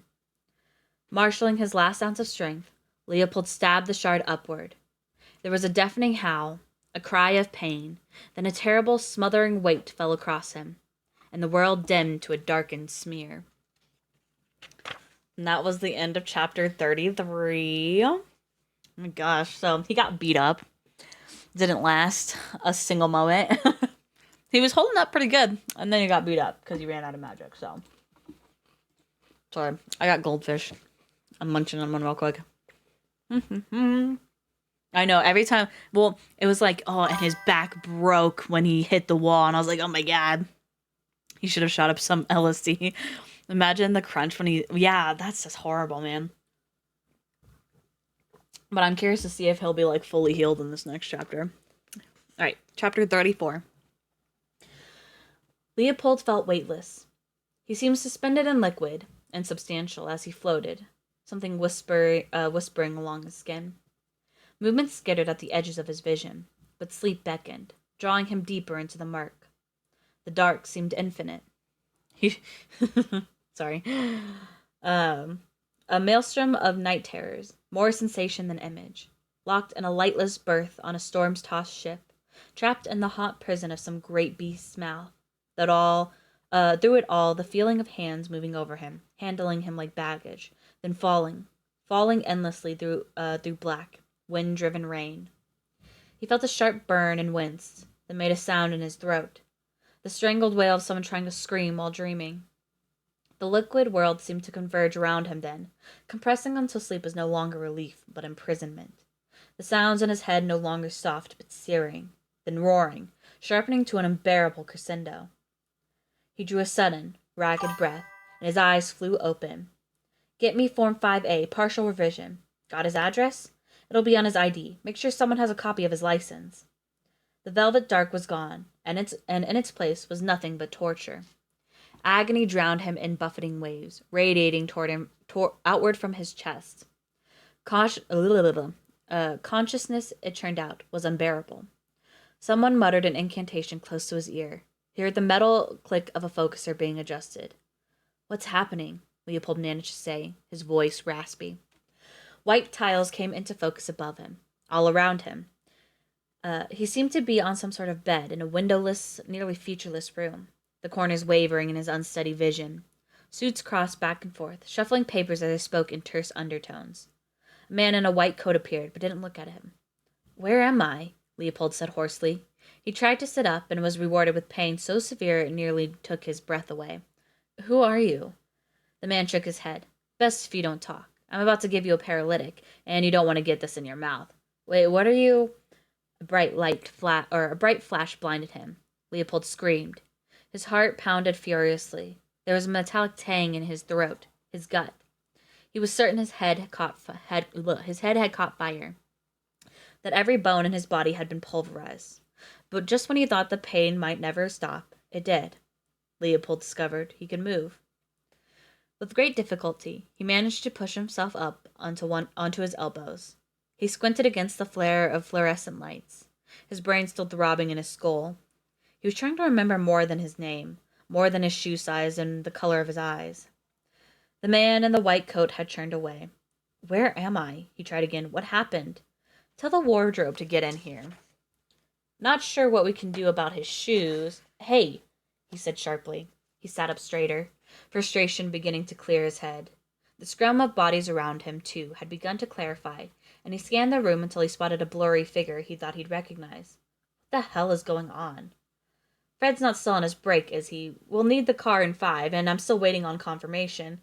I can confirm we were able to locate the vehicle, ma'am. Hey! Leopold barked, his eyes homing in on the familiar face of Executive Ramirez. Why is no one answering me? Parked on 8th Street, near Angel's Flight. Are you talking about my car? Leopold realized there were small wires affixed to his temples. He ripped them off, grimacing, as the tape took some of his hair too. Why are you talking about my car? Tell him not to leave. We'll have the boy sedated again in just a moment. Hey! He finally screamed. What the hell are you doing with my car? The room stilled. The voices went silent. Leopold scanned the faces around him, some of which he recognized from his tests. All wore expressions of surprise, save one. Executive Ramirez was studying him with pity, and this made him unreasonably angry. Leopold swung his feet off of the bed and managed to stand. For a moment he thought he might throw up. Instead, he impressed himself by remaining upright and speaking clearly when he said, in a lethal whisper, "What the fuck is happening right now?" The executive was smiling as she strode toward him, and when she put a reassuring hand on his shoulder, he wasn't sure what to feel. "You're going to be okay," she said, tucking a clipboard under her arm. "You took quite a beating, Larry. We're just trying to make sure all your bones and vital organs are in good working order before we get you out of here." "Get me out of here?" he echoed. "Wait, where's Emmett?" Her eyes betrayed a hint of impatience. And his injuries were smaller and easily healed. "Don't worry. Neither of you will remember anything that happened tonight." Leopold realized with a start that she was trying to be comforting. "What are you talking about?" he said, his anger becoming alarm. I choked. Her face swam gently before him. "Why won't I remember anything?" "It's standard procedure. You signed all the waivers." "I understand that," he said. He reached out unsteadily, planting his hand on the bed behind him. "I just don't understand why you'd want me to forget I killed Noxum tonight." At the hesitation on her face, he protested. "I did kill it, didn't I?" Everyone in the room had gone quiet, just watching. "Yes," she said carefully. "You did. So why would you want me to forget that?" The door swung open, and a suit walked in. "Wardrobe says they found a nearly identical replacement, ma'am, so we're ready whenever you—" "Oh." Leopold looked from the man, whose head had turned toward him in sudden surprise, to Executive Ramirez, who was staring at him with the kind of patience reserved for someone missing half a brain. "We're going to revise your memory, Larry," she said, her tone measured. "It's time for you to go home." Lawyer_cheese says yes, we found a replacement of the kid sitting right here. Yeah, pretty much. The room began to tilt. Leopold was shaking his head, a tremor moving through his body. "But I don't understand. I thought you said I killed it." "You did," she said again. "But you killed it with a lunch tray. Not with magic. Not by channeling. All you proved tonight is that you're commendably valiant in the defense of your friends. Your main talent, however, seems limited to party magic. Useful during Mardi Gras and the 4th of July. Not so much against Noxum. And not, I am genuinely sorry to say, what we need during our present Aether crisis. You failed." Leopold felt as if his very soul were shriveling. "As for the mental test," she went on, though he desperately wished she'd stop, "the answer you gave is not nearly as important as the indecisiveness with which you gave it. You lack conviction, generally. But more concerning, you don't even seem to have faith in yourself." Leopold flinched as if he'd been slapped. "Your scores did stand out in one respect." She glanced down at her clipboard, and despite everything, he felt a tiny shoot of hope poke up from the night soil. "Their averageness." The shoot withered and died. "I can honestly say you may be the world's most ordinarily magical person. Remarkably unremarkable. Average absolutely to the decimal point. Unspecial by every magical metric." There was a ringing in his ears, and for a moment he was unsure which interview he was failing, which recruiter or counselor or administrator he was disappointing. Everything she said sounded like an echo of something he'd heard before. Leopold sat down blindly, bracing himself against the mattress. He opened his mouth, then closed it. "I'm sorry," said the executive without malice. The aether shortage is too severe. We have no more room in Sunder for sparks of mediocre talent." And then she nodded to the man in white, and he raised his focuser. And that is the end of chapter 34. Yikes. So basically, he was told, well, you're fucking boring. That's what he was told. Like, you're not magical very much. Like, you ain't got shit. And they erased his memory, supposedly. But will his memories actually be erased? Probably not, because we still have half a book to go. So, chapter 35. He awoke knotted in bed sheets. Sun fell across his eyes through window blinds, and he rolled away from the bright light, feeling vile. His head pounded, and his throat was so dry he could hardly swallow. A strange thought occurred to him. I'm back. It was not immediately clear where he was back from, or what he'd been doing the night before to make him feel as though his brains had been siphoned out, blendered, then poured back in through his ear canal. He was in his room. That much was evident, though room, not home, was the word that came to him. Room was the leaky, weather-beaten lifeboat inside a house that had never really felt like his. Home was something else. He attempted to sit up, and his brain sloshed alarmingly inside his skull. He settled for churning his head, searching for evidence of what might have happened the night before. An empty bottle of cheap whiskey would have explained things, or the baseball bat he'd been beaten with. No such luck. Just his bookshelves, neatly arranged, paperback fantasy novels ordered by series and personal rating, C.S. Lewis on one end, and the endless diminishing sequels of Dragonspear on the other, model race cars and Lego contraptions, a smattering of action figures, a telescope he'd built himself out of cardboard and balsa wood, graveyard of his lonely boyhood passions. Most other surfaces had been abandoned to chaos, and he liked it that way. His bedroom was the only part of the house that was allowed to be less than spotless. School notebooks spilled across his desk. Dirty clothes were heaped in a corner. A gallery of monster movie posters papered the wall, mementos of a cherished ritual. He'd once asked his mom why they only watched old movies, and she told him that the movies used to be magic. Leopold hadn't really known what she meant, but he never complained. Movie time meant that, for a few hours, he had his mom all to himself. That was magic enough. Hi, Wind. Welcome in. Where was I? He carefully levered up to a seated position. When his brains had finished sloshing, he disentangled his feet from the sheets and lowered them to the floor. He was wearing shoes. He'd never in his life slept in his shoes. He must have been drunk out of his mind. The poisonous headache, the dimmed-out memories. It was the likeliest explanation, though a little confusing. He'd been drunk only once before and hadn't enjoyed the experience sufficiently to repeat it. He and Emmett often talked a big game about Emmett's dad's bourbon collection. But the thing about bourbon was that it tasted like wood-flavored demon urine. They didn't mention that in commercials. Of yesterday's disasters, Leopold could remember these: disastrous interview, disastrous argument with Richter in the car, disastrous near accident on Sunset Boulevard, and he could have sworn a disastrously ill-tailored suit.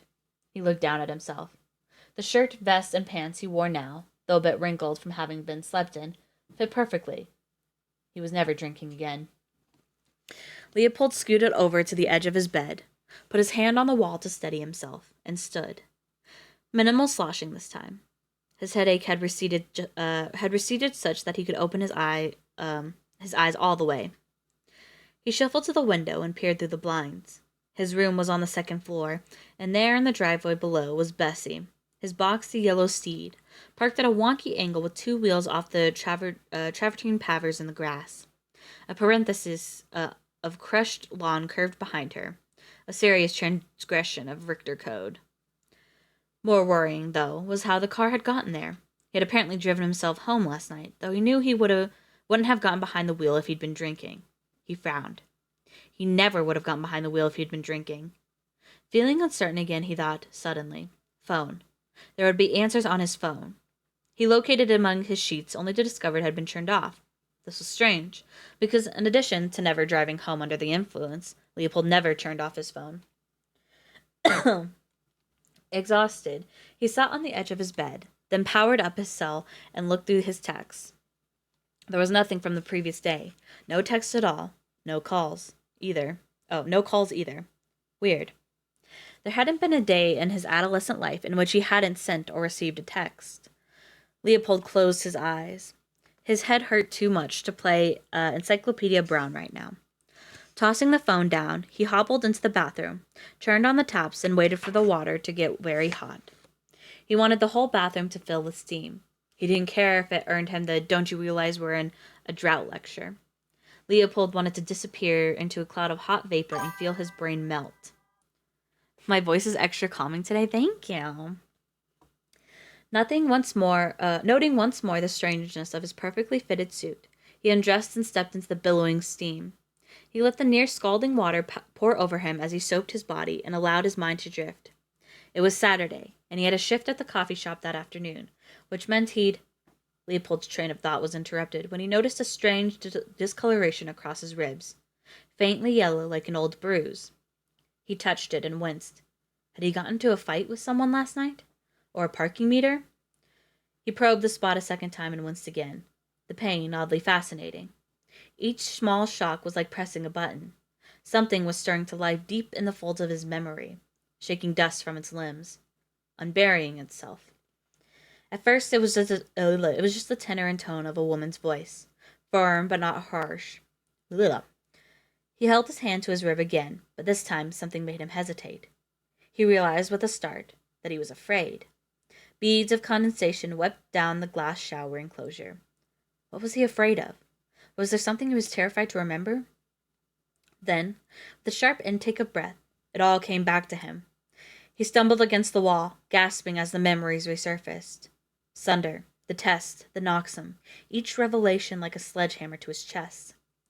The executive's pained expression as she said, "We have no room in Sunder for sparks of mediocre talent." Leopold slid down the wall and let his forehead bang against his knees. Scalding water flowing over him as two words repeated in his skull, echoing louder and louder until they were nearly deafening. You failed. He'd finally found Sunder, and Sunder had found him lacking. He gained entrance only to be kicked out and banished in a matter of hours, which had to be some kind of record. He'd killed the Noxum and still failed. It was a dream come true with a nightmare ending. He cursed himself, watching water swirl down the drain. How could he have been so stupid? How had he let himself believe he was some great magical talent? And if that wasn't absurd enough, a channeler.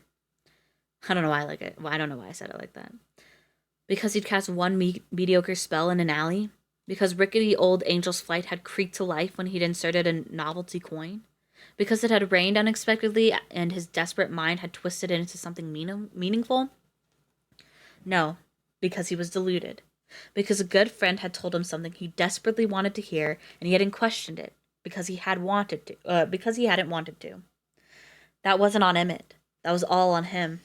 Remarkably unremarkable. He let the shame of it sink into his marrow. Richter had been right about him all these years. Larry Barry was nothing special, and his refusal to believe it had nearly cost him his life. Worse, it had nearly cost Emmett's. And yet, Leopold's failure, while devastating, made sense. It aligned with every other aspect he'd ever had. What didn't make sense was everything else. Why hadn't his memory revision worked? Why had he been granted a token at all? Why had he found those Sunderworld tapes as a kid? And why, for all these years, had he been seeing into Sunder? Yeah, that's his nickname, is Larry Barry.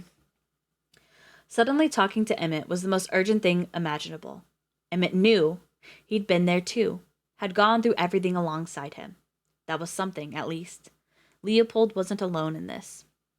He scrambled out of the shower without bothering to turn it off, wrapped himself quickly in a towel, and rushed into his bedroom. He snatched his phone from the nest of sheets. The call went straight to voicemail. Emmett's phone must have been turned off. Oh my god, what if they actually took Emmett? Sorry, I'm just going to continue. Emmett's phone must have been turned off, and probably wiped of all recent calls and texts, just as Leopold's had been. This is Emmett Worthington's cellular device. If you're hearing this, it's because you bothered to call me, which is frankly ridiculous, and it means you're probably my parents. Just text me, guys. Phone calls give everyone anxiety. Leopold hung up without leaving a message, and tried Emmett's parents, who partly for emergencies and partly out of nostalgic affection, still had a landline. Emmett's mom, Laura, picked up after 3 rings. Hello? Dr. Worthington... Hello? Dr. Worthington, it's Larry. He tried not to sound freaked out. Hi, Larry. Emmett's sleeping. Still. You guys had a late night, huh? Yeah, do you think you could wake him up? You're asking me for a favor? She laughed, surprised. How about I start? Next time you stick to curfew or heads will roll. Yes, Dr. Worthington, Leopold winced. Sorry, Dr. Worthington. A beat. Good. Silently, Leopold banged his head against the wall. I'm sorry, Dr. Worthington. This is just really important. Could you wake him up, please? Speak of the devil, here he is, like the risen dead. Really? Leopold straightened. He heard Emmett in the background muttering. Who is it? Oh, Emmy, Dr. Worthington said pitiably. You look rough. Thanks, Mom. Love to hear that. Can I have the phone, please? The phone shuffled from hand to hand. Mr. Barry? Emmett's voice was thick and gravelly. What in God's name did we drink last night? He sounded like hell, which didn't give Leopold much comfort. There was the sound of footsteps, then a door squeaking shut. The Worthingtons' landline was straight out of an 80s movie, with a long coiled cord that could stretch all the way into the pantry, and Leopold knew Emmett had shut himself in to talk without being overheard. Weird, Emmett said. I don't smell like booze, but I feel like someone took a shit inside my head. His voice dropped to a whisper. Did we raid my dad's liquor cabinet? No, listen, did we smoke? Where do we even get weed? We live in L.A., Emmett. They sell weed at the farmer's market. But no, we didn't. Emmett laughed, then whimpered. Ow. We went to the stench, Leopold continued. Remember? Micah's show? Right, yeah, Micah. Your girlfriend. I almost forgot I had a girlfriend. That bad, huh? Emmett sighed. Someone took a shit in my head, Larry. For the first time since he'd woken up, Leopold smiled. He fucking loved Emmett. These motherfuckers are gay. I can't. Listen, I've been trying real hard to, like, hold back and be like, no, no. He's got a girlfriend, not Larry. Emmett has a girlfriend. Like, I'm not gonna, like, I'm not thinking that. But every fucking interact, they're fucking gay. I just know it. They're just so gay. The way they're like, oh, we just love each other so much. Yeah. Brotherly love. Took a shit in my head. Never heard that expression, literally. La la la. Hold up, Emmett said, realization dawning. Didn't you almost burn down Clifton's? He was there. He was almost there. Maybe his memory just needed a jog. Yeah. Now Emmett sounded angry. What the hell's wrong with you? The list is really, really long. Leopold pushed a hand through his wet hair and started to pace. Listen, do you remember what happened after Clifton's? I remember us going back to our cars, I think. Then we must have gotten shit-faced at some point before I fell asleep. Leopold took a beat, a breath, then just said it. We didn't go home after Clifton's. We rode Angel's Flight.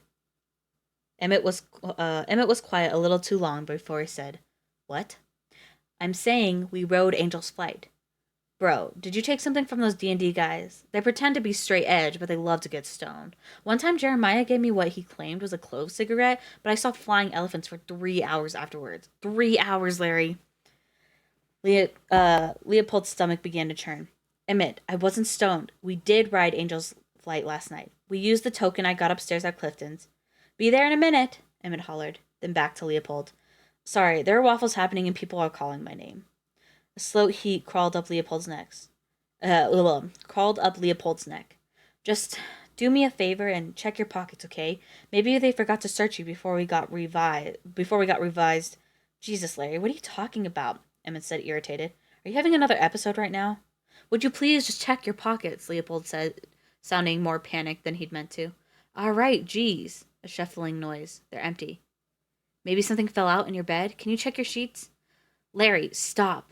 Emmett sounded tired and, more than that, disappointed. You need to talk to Richter, okay? This isn't cool anymore. Leopold was beginning to spiral. Check your pocket of time, yeah. Was beginning to spiral. Everything was crashing, coming apart. He could feel Emmett slipping away.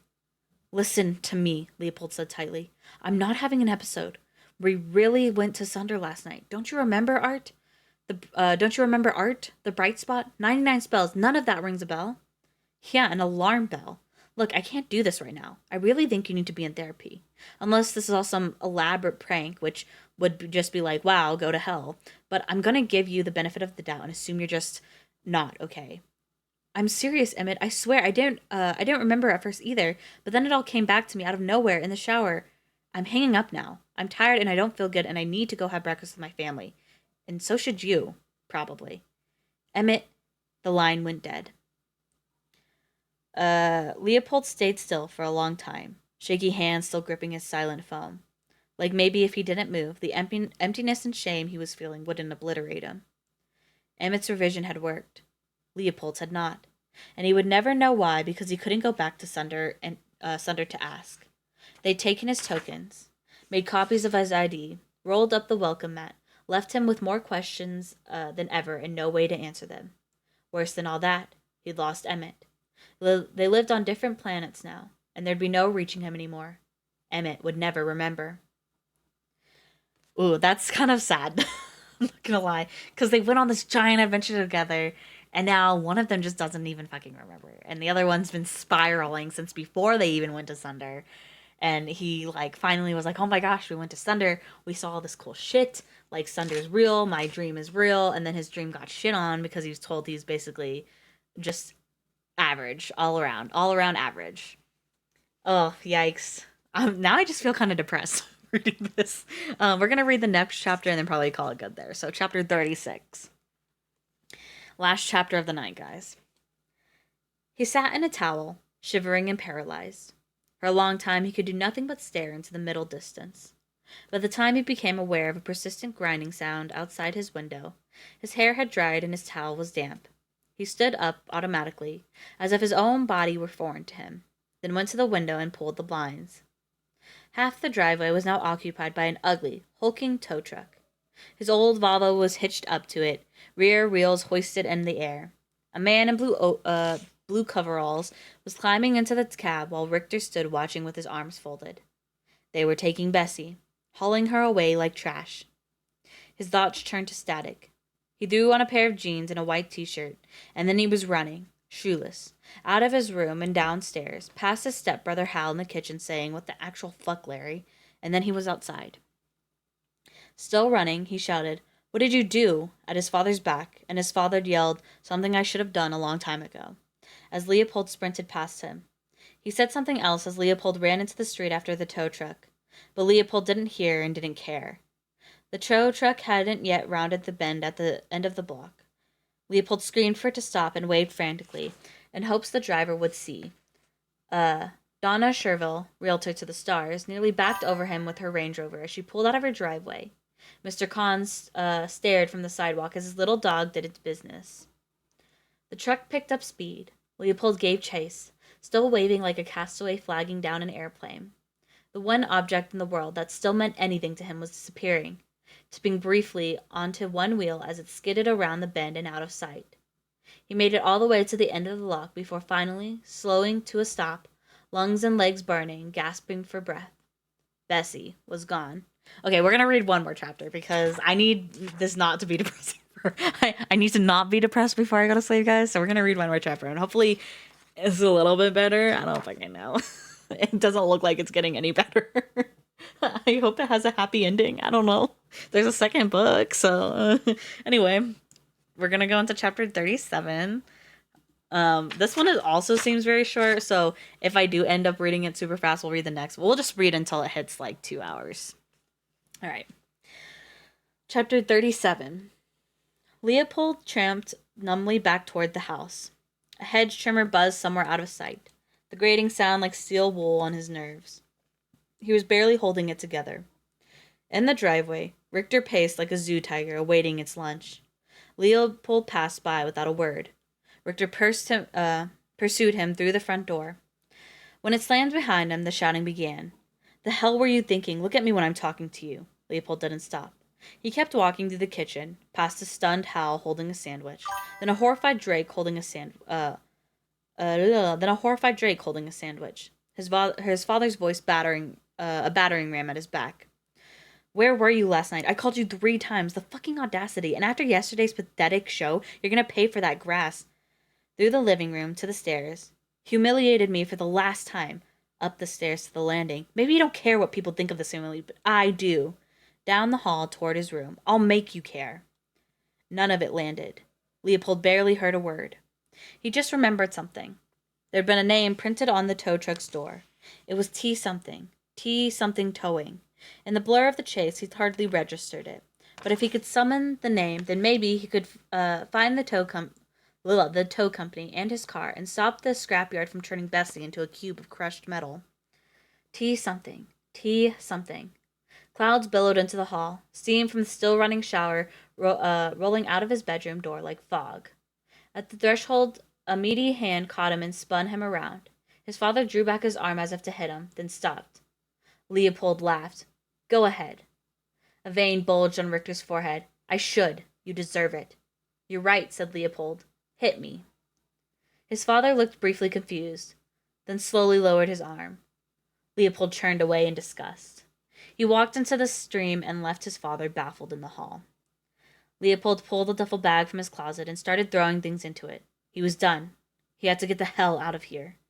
Richter blocked the doorway. Oh, you're leaving, are you? To go where? Homeless? That'll look good on college applications. What, you think the Worthingtons are going to adopt you? Nobody wants a spoiled little shit mooching off them.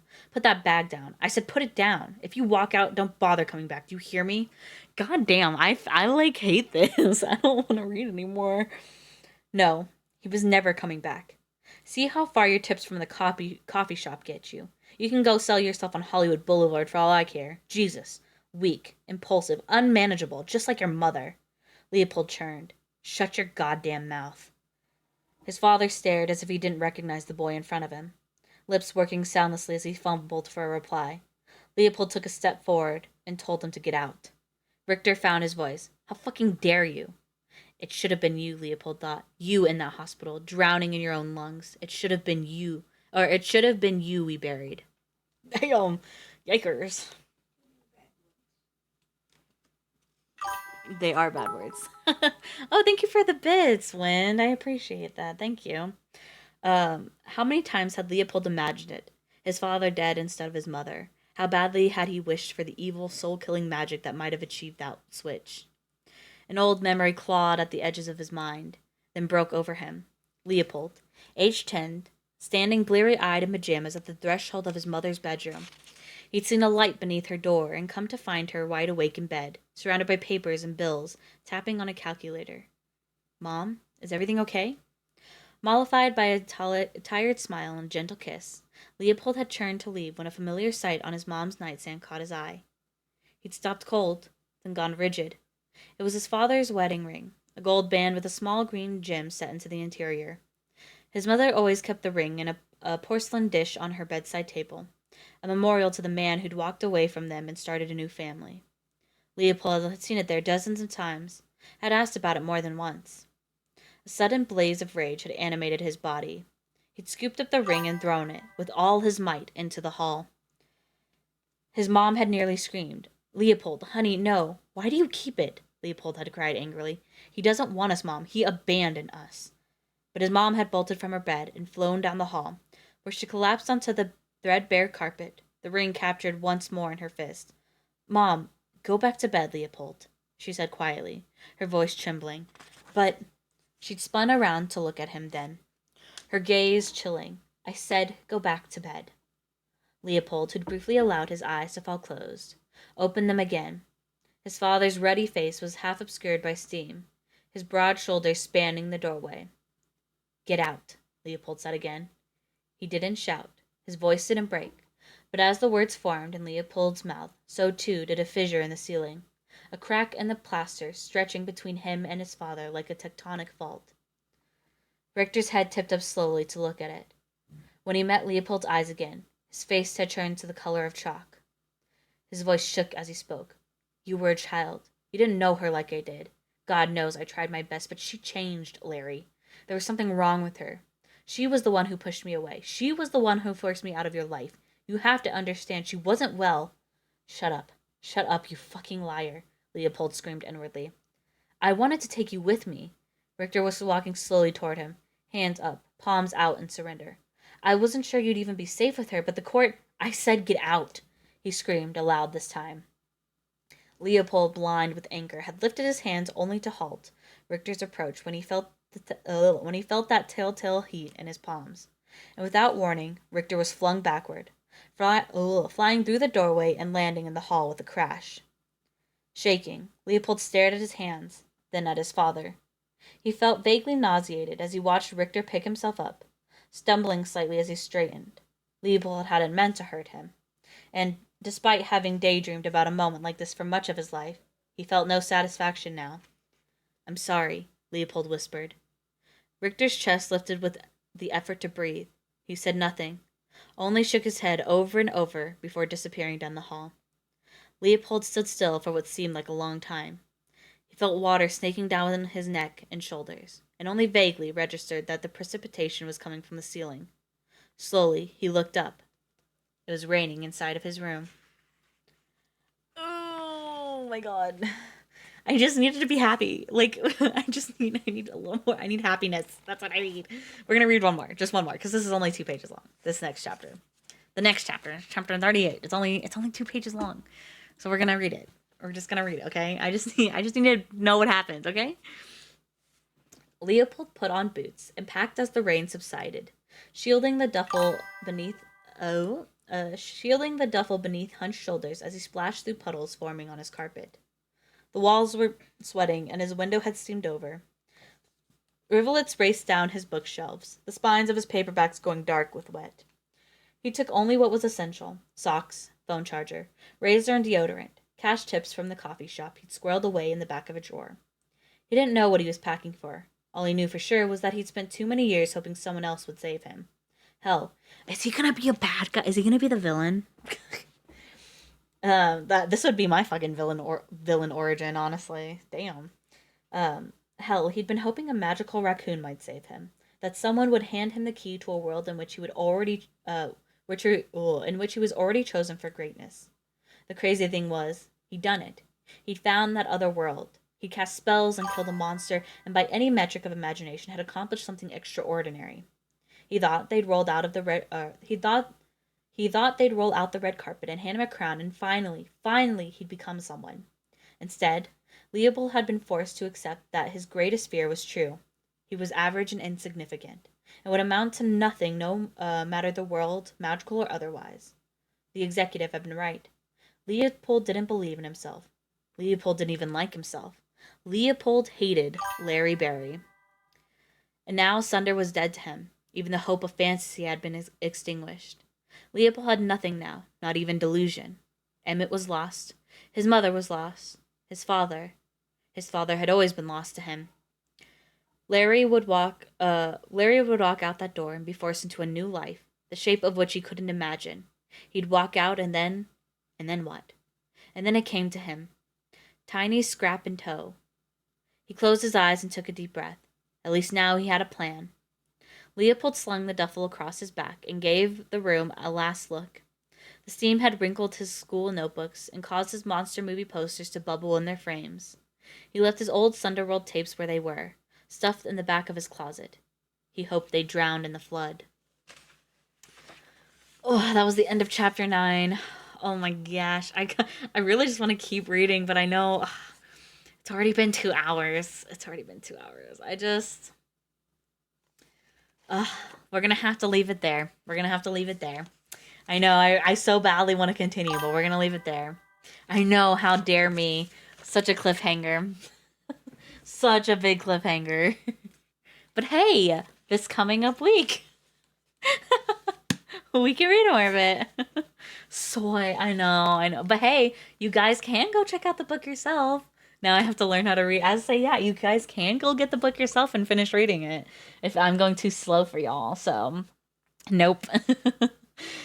No, I'm really liking this book so far. I like the fantasy aspect, but I also like the realness of his emotions and the relationship situations and all that. It's very good so far. It's very, very good. Don't leave just yet, anybody. We're gonna go raid. Also, we're gonna be doing a double stream tomorrow. We're gonna either play Subliminal or the Minecraft liminal space game thingy one. And then later at night tomorrow we'll be playing Silent Hill F. So keep an eye out for that. I'll post it on TikTok and Discord in the announcements. Yes, you can suggest who we raid. Go for it, Limus. Go for it. Ghost Queen K. Oh yes, I think we've raided the Ghost Queen before. But yes, hopefully I will see you guys tomorrow. If not, I will catch you in the next one. But it was a good reading today. It was a good reading. But yes, have a good night, day, whatever it may be for you travelers, and bye bye.